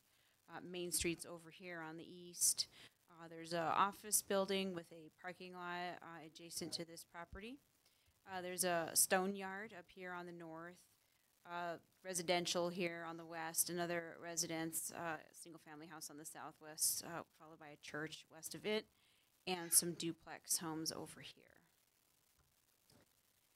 So the zoning of the property is, actually it's not a residential zoning due to its proximity to the Main Street corridor. It's actually zoned mixed-use corridor, and it's this corresponding land use designation in our comprehensive plan. And then so when you're in the mixed-use corridor, and you're looking at me quizzically, but yes, on the comprehensive plan map, we've made the mixed-use corridor off of Main Street extend a block, so it hit this parcel. This parcel is the very last of the mixed-use corridor, and so in that area, it's supposed to be meant for higher densities. So in this case, there isn't a allowable range, if you will, like residential zones. In this case, when you're in the mixed-use corridor, there's actually a minimum density here. And that's 18 dwelling units per acre, and there is no maximum when you're in the mixed-use corridor. This site is shy of an acre, so its minimum, if you will, density is 16 units. They're providing 15 because this project had actually come in previously when it was zoned residential, and so it was already a 15-unit project. When the new zoning code came into place, they asked to be reviewed under the new code and got tripped up over this minimum density. And so they requested an administrative modification from our community development director, and that was approved. That's in your packet to be one dwelling unit short of the minimum. And again, similar to the other project, there was a site plan submitted in conjunction with this plat, and under the new zoning code, that is reviewed administratively by staff unless there are variances requested, and there were none. So that is on the side. So tonight all you have is the preliminary plat. So here's the plat. So again, it's 15 lots. They're going to extend Terry Street north up to their terminus. Then they're going to build a 22-foot wide public alley, and it's going to be dedicated right-of-way that's going to swing around the east side. And what it's going to do is you're going to have about 10 lots, I think, here fronting on Terry Street that would be alley-loaded product. And then the remainder of the lots fronting on 15th, similar to how you saw the last project, they'd be alley-loaded. And then there's an outlot for drainage detention here. And then there's a little pocket common open space lot here, and those would be owned and maintained by the homeowners association. The ranges of the lots, and so in our subdivision regulations, it says that for attached multifamily, the minimum lot size is 20 feet unless you serve the parcel vehicularly from a back alley. Whether it's private or public, we did not make that distinction. So in this case, they're not required to meet any minimum requirements. They are required to meet parking requirements. But as you can see, some of these lots, they're really deep. And so the depth's on here, yeah, 94 to 100 feet deep. So it was able to have the streetscape fronting right up to the street. And then that way there was plenty of room in the back for garages and driveways to accommodate all of the required parking. So that's how this project was laid out. Some of it is more on the narrower end. 16 feet wide is the narrowest, and 23 feet wide here on the end here on the street corners. And so the lots are range from about 1,600 to about roughly 2,900 square feet. Again, they're narrow, but they're long. And so, again, in terms of public input, we had a neighborhood meeting in August 2017. And so the questions that were, or I guess comments that were raised was, is this going to be affordable housing? Is this going to be market rate? Those type of questions. Some mention was made about some homeless campers on the property, how that would be addressed. Questions were raised about how far north is Terry Street going? Are you going to go all the way to 17th, or where's this going to end? The other questions they had were about building design and whether there'd be an HOA. And then the application came in around October 2017. Again, we sent notification to a 1,000-foot radius, posted signs. We got no emails, letters, phone calls from any neighbors expressing any opinions or concerns about it. And then finally, we sent the notice of the public hearing on March 1st to a 1,000-foot radius. And we also did a newspaper notice, and we signposted. Excuse me. Dry throat. I just got one email. It was in your packet. It wasn't really a position from a neighbor. It was more like a question. They wanted to know, was Terry Street going all the way to 17th, or was it stopping at the terminus? This person had a concern because they live in the mobile home park off 17th, and there's feral cats on the stone yard, and they didn't want those cats being impacted, and so I could assure her that the stone yard was not being impacted. So this is pretty straightforward. We're recommending conditional approval, Planning Commission Resolution 4B. It meets the review criteria for the subdivision with two conditions. One, there's some tree mitigation required for one tree that was in your packet. The city arborist gave us an amount, and so we just made that as a condition. Finally, the final plat, we asked as a condition when they submit their final plat that they include sufficient right-of-way dedication for the Terry Street part to properly align the center line of the road with the existing Terry Street south of it. And so our Public Works project engineer, Ellen Hilbig, is here to answer any questions about that. They were just slightly off, about a foot-ish or so. It's less than a foot. So it wasn't that big a deal, but we just wanted to make sure we put that in the record. No variances are being sought with this application or with their site plan. The density, it closely aligns with the zoning and comprehensive plan. And again, our director approved an administrative modification to have one dwelling unit less than the minimum.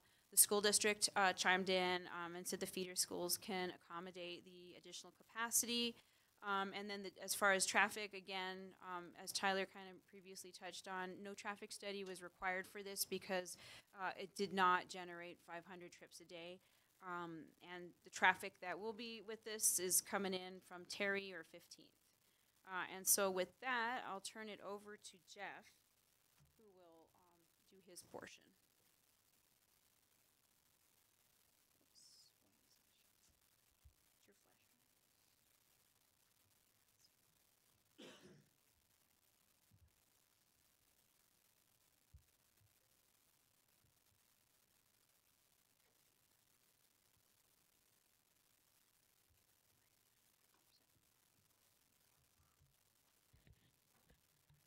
Hello again.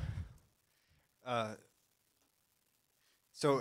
similar sort of presentation for this one. I brought some graphics of the actual site plan as well as the building architecture that we're proposing to give you a better sense of how exactly these lots are going to fill out and how that alley is going to be used. So a perspective view here for reference. The site plan that you can see through the plat obviously has the public alley sweeping around. The primary driver for that actually had to do with emergency vehicle access for Terry Street. Until further development of that road goes through, some sort of turnaround needed to be provided at the end of that drive. So the alley seemed like a double-purposed use for us there. So now emergency vehicles can get to the end. It is a two-way alley, make the turn, come through the alley, and then back out onto Terry Street. It also helps with actually servicing these properties in terms of fire access and emergency vehicle access. Parking is available on the street on this one. So the street section is wide enough to accommodate parking. You can kind of see it there on the site plan, but only on the east side of the street, on our side of the street. If future right-of-way is dedicated on the other side, should some other development happen, potentially more parking happens there. Also with the site plan, you can see that we do have 3 primary structures. Each is a 5-plex. So there's a 5-unit building here, another 5-unit building just south of that, and then facing onto 15th is another 5-unit structure. All of those structures have rear yards, backyards for kids to play in, and then detached garages.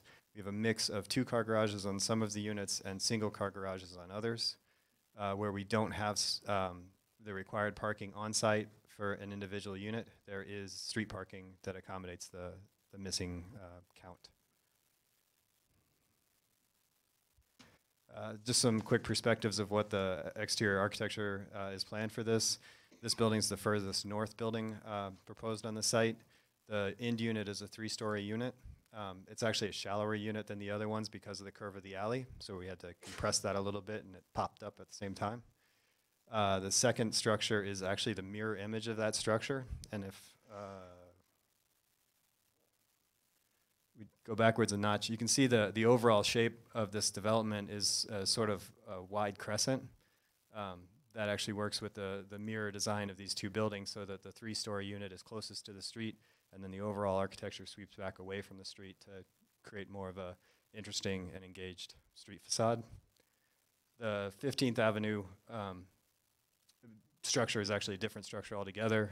It is a 5-unit building. All of the units are 2-story and stagger forward and back along the length of the building to create a little bit of opportunity for gables and sheds and some dormers on that building. The review criteria analysis for this, it's the same standards that need to be met. The first one, again, has to do with compliance with the codes and comprehensive plan. As Ava pointed out, we are compliant with those standards. The second criteria in that analysis is meeting city standards. The final construction drawings aren't done for the public utilities, the improvements on this project, but we are working with staff to make sure that we are in compliance with all those standards. And all of the existing utilities are available either at 15th or are already in the right-of-way dedication. There's a storm sewer already in there now. The third criteria has to do with compatibility with neighbors. Ava pointed out the neighboring uses in the area, a lot of residential to the south and west. Like an existing stone yard to the north, and to the east is an existing commercial structure and parking lot. The parking lot immediately abuts our property, and we've actually used the alley as a buffer to separate our homes from that existing parking lot. I think it's actually a pretty compatible layout here, as all of our structures face the street, face the residential, so that nobody's looking at somebody's garage. It's always front porches and active uses. I also think it's probably worth pointing out in terms of compatibility that this sort of acts as a transitional scale development from the neighborhood zoning to the west and to the south, and the commercial sort of corridor, Main Street corridor zoning that this property has and extends to the east. So, whereas the density may have been allowed to be significantly higher, we're hoping this serves more as transition and not a sudden and abrupt change in the character. The fourth criteria talks about adverse impacts on the neighbors. As kind of just talked about, this being a transitional sort of location, we don't feel that there are any adverse impacts on any of the neighbors or on any of the existing utilities that are in the site. I threw this site plan on there just to kind of point out that there's the capacity, once this is developed, to eventually finish that connection on Terry Street and kind of further enhance this area and the overall sort of urban fabric.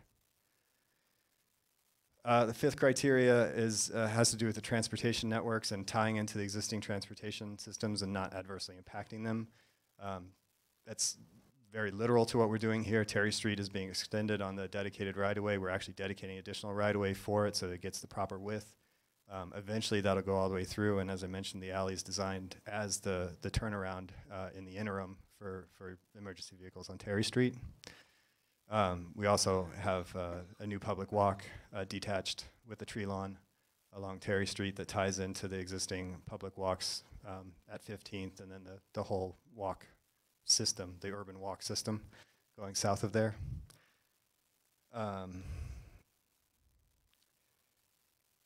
The sixth criteria deals with whether or not variances would be required for future development. Nothing about what we're doing would trigger variances for any future development. Again, I kind of threw this site plan in, or this aerial in there so you can see sort of what's around and kind of our own identification of areas that are potential for development without significant rework. The future Terry Street connection would likely be a part of any development to the east or to the north of us, and just further complete that urban fabric that's broken right now. And development to the south really would not be impacted by our proposed development. G, our seventh criteria, is to show that there's no sort of leftover lots or undevelopable land as a result of this proposal. We're completely using the current 0.8 acres and as well as finishing out the Terry Street right-of-way that's been dedicated to date. So there are no holes in this that would result in undevelopable land. And the final review criteria, it has to do with phasing again. The intent is to build this all out in a single phase. The structures may go up 1, 2, 3, but it'll all be one development phase. So with that, Thank you, Mr. Van Sandbeek. Commissioner Height. Here comes part 2 of that question about why is this alleyway public? The primary reason to make this one public had to do with the fact that we wanted to use it for emergency vehicle turnaround. There may have been a solution where we could have used only a portion of it and created sort of a hammerhead condition, or an alternate solution could have wound up with some kind of roundabout at the end of Terry that in the future would be torn out and paved straight when Terry got finished. It just made more sense here to, if we're going to put in an alley anyway, let's use it for our emergency vehicle turnaround and not build something that needs to be torn out later. And if it's private, can emergency vehicles not use it, or does it not meet the emergency vehicle standard? They certainly could use it. In order to accommodate the emergency vehicles, we'd have to meet the width requirements and the construction requirements of a public alley anyway. So it certainly made sense to us if we're going to meet that, along a portion of it, or in this case, because we're using it for the access, the entire length of it, that it go ahead and be dedicated as public so that nobody in the future could change how that use is being accommodated. So then my question, the two-way impact. One, so the city's going to have to maintain this road? I suspect that's true. Okay. Secondly, are the homeowners going to have to put up with a public street through their, what they, I would assume, would think is their driveway is now a public street that anybody can use? It would be a public alley that anybody can use. There's no place to go from point A to point B, so it's certainly not a shortcut. It's not a lot of fun. So I don't know why anybody would go down that alley, such that it'd be a nuisance. But yes, you could turn around on that alley just as well as the fire truck could. Kids could ride bikes back there. I could park my car and live in it. Can't park your car back there. There's no parking on the alley. It's not wide Okay. enough. So sorry. Shoot. Thank you. You're welcome. Any other clarifying questions at this point?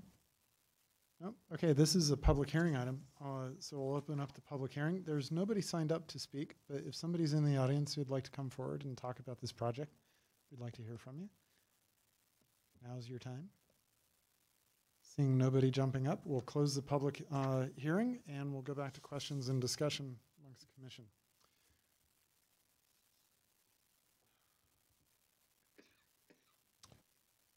Ava, can you just run me through again? I didn't understand from the packet about the Terry Street alignment and what's happening with the right, the 1 foot difference and what's happening with the right of way.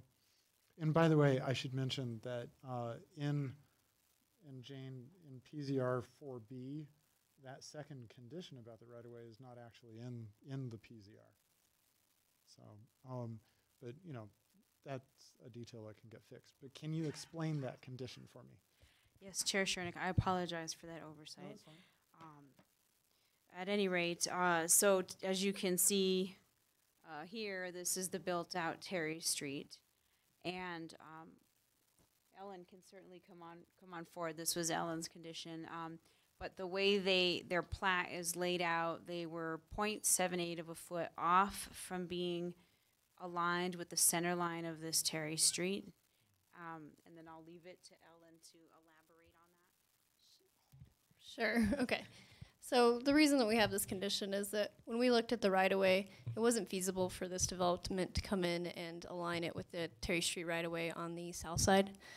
So we went ahead and we wanted to look at the center line of the roadway and make sure that that was what was aligning, which was what I intended with that comment.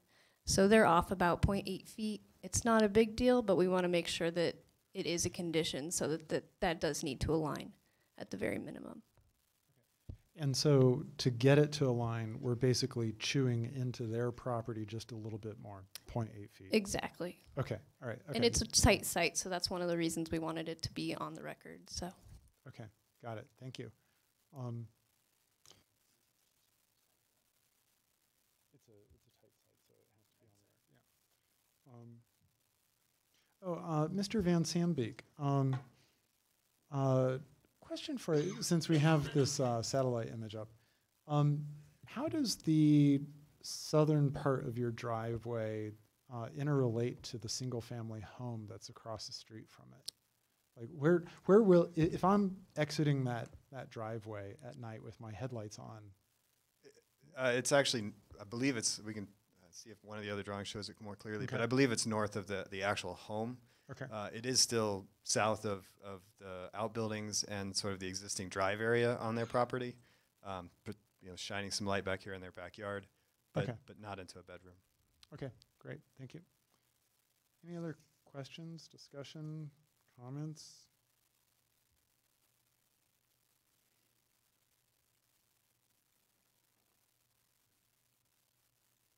Nobody's chiming in. Commissioner Flake. I have a question for the developer. So do you assume that families will live there? Yes. I noticed there are 2 units that basically just have a porch. Yes. The 2 units at the At north the- and south extreme right. of the Terry, or the fifth, So- yes, Terry. If there's a family there, and I assume they're what, 3 bedrooms because they're bigger?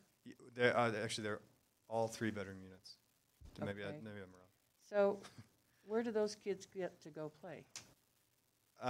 So there is that small backyard, not yard, but patio area in the back that can accommodate sort of the backyard dining kind of condition. Outside of that,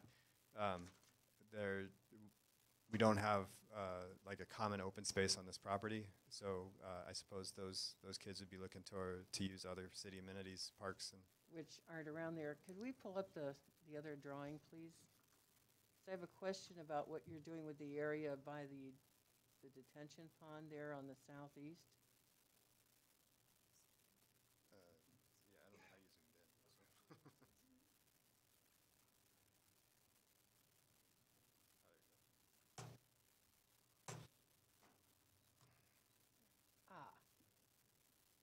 Okay, that see the area there, it says water quality pond, Yes.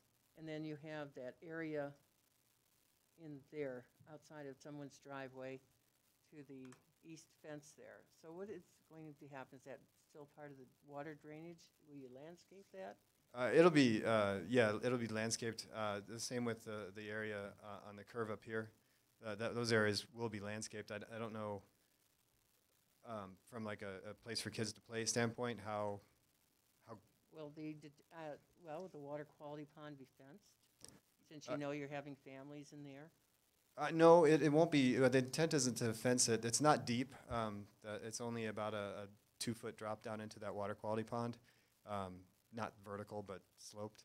And then all of that will be seeded, so it'll be native seed mowed area, not turf, not golf course, but certainly not hazardous either.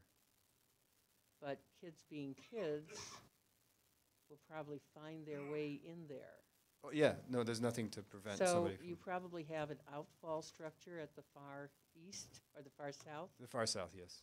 Will that at least have a way to make sure that kids can't fall accidentally in there because kids are kids? The kids are kids. So the outfall structure is, I don't know that it's been designed yet. Our engineer is here, so he can probably represent that.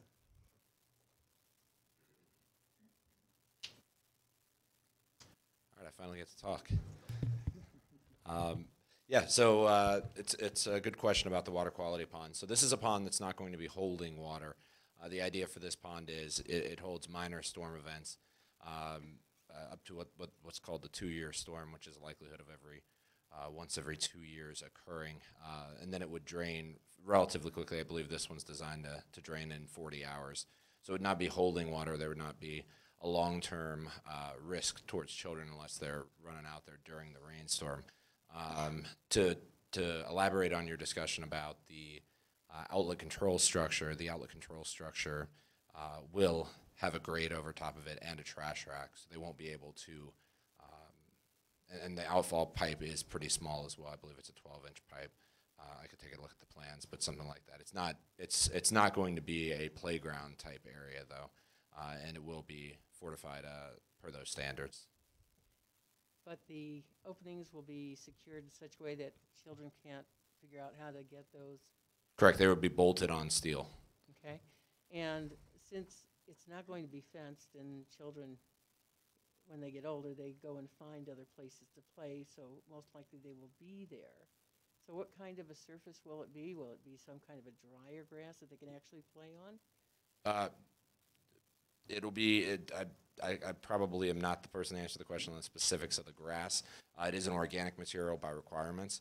I don't know that I could answer the question specifically as to what type of grass it is. Okay, thank you.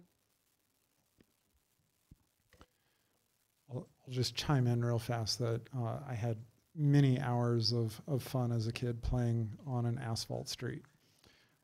Commissioner Goldberg. Well, it's unusual to have a quiet commission, so I figure let's keep rolling. Ava, are we able to, or should we create a condition or deny a project because of feral cats?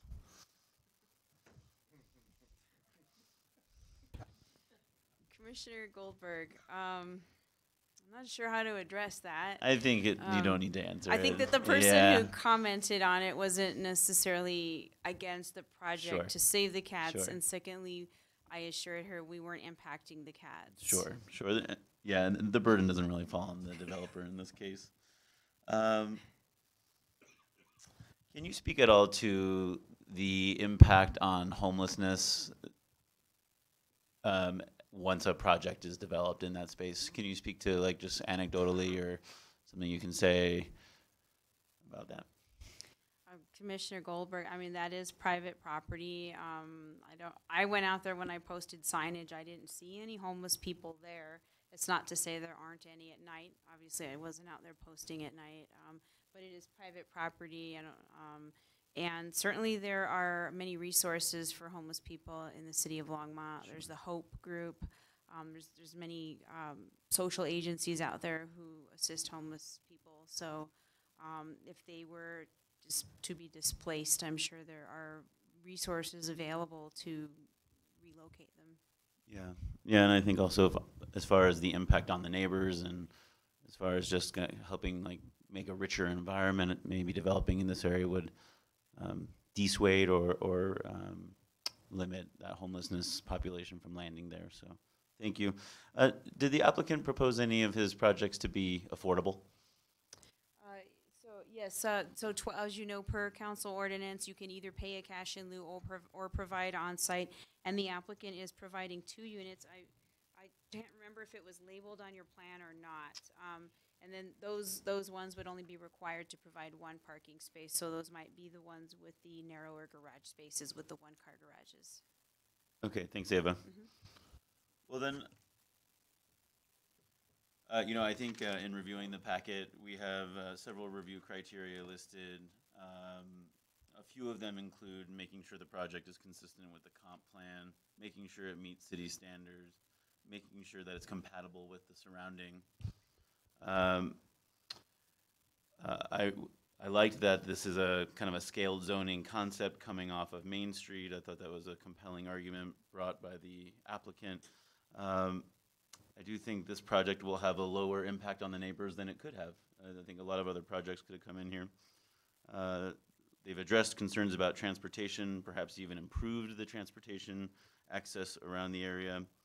The project won't limit integrating into neighboring properties and will not create undevelopable land, as was mentioned during the presentation, and this scaling is reasonable. So with that said, I'm just going to go ahead and throw out that I'm going to recommend approval. Oh, there, wrong one. Excuse me.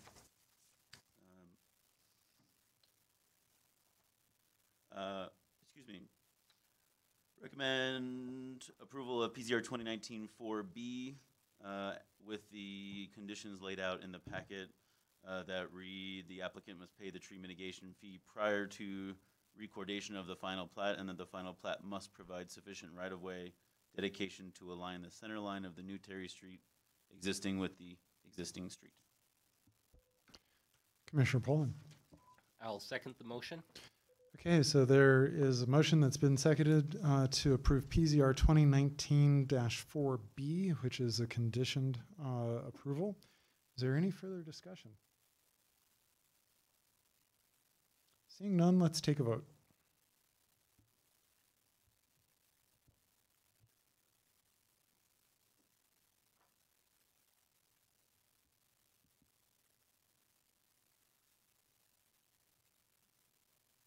Commissioner Flake? Oh, press it again. Yeah, press it again. Oh, you're trying to abstain?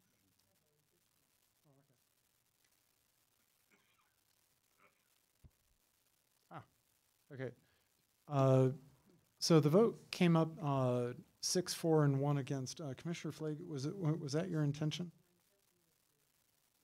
Her intention is to abstain on the vote instead. So could we record it that way, Jane, please?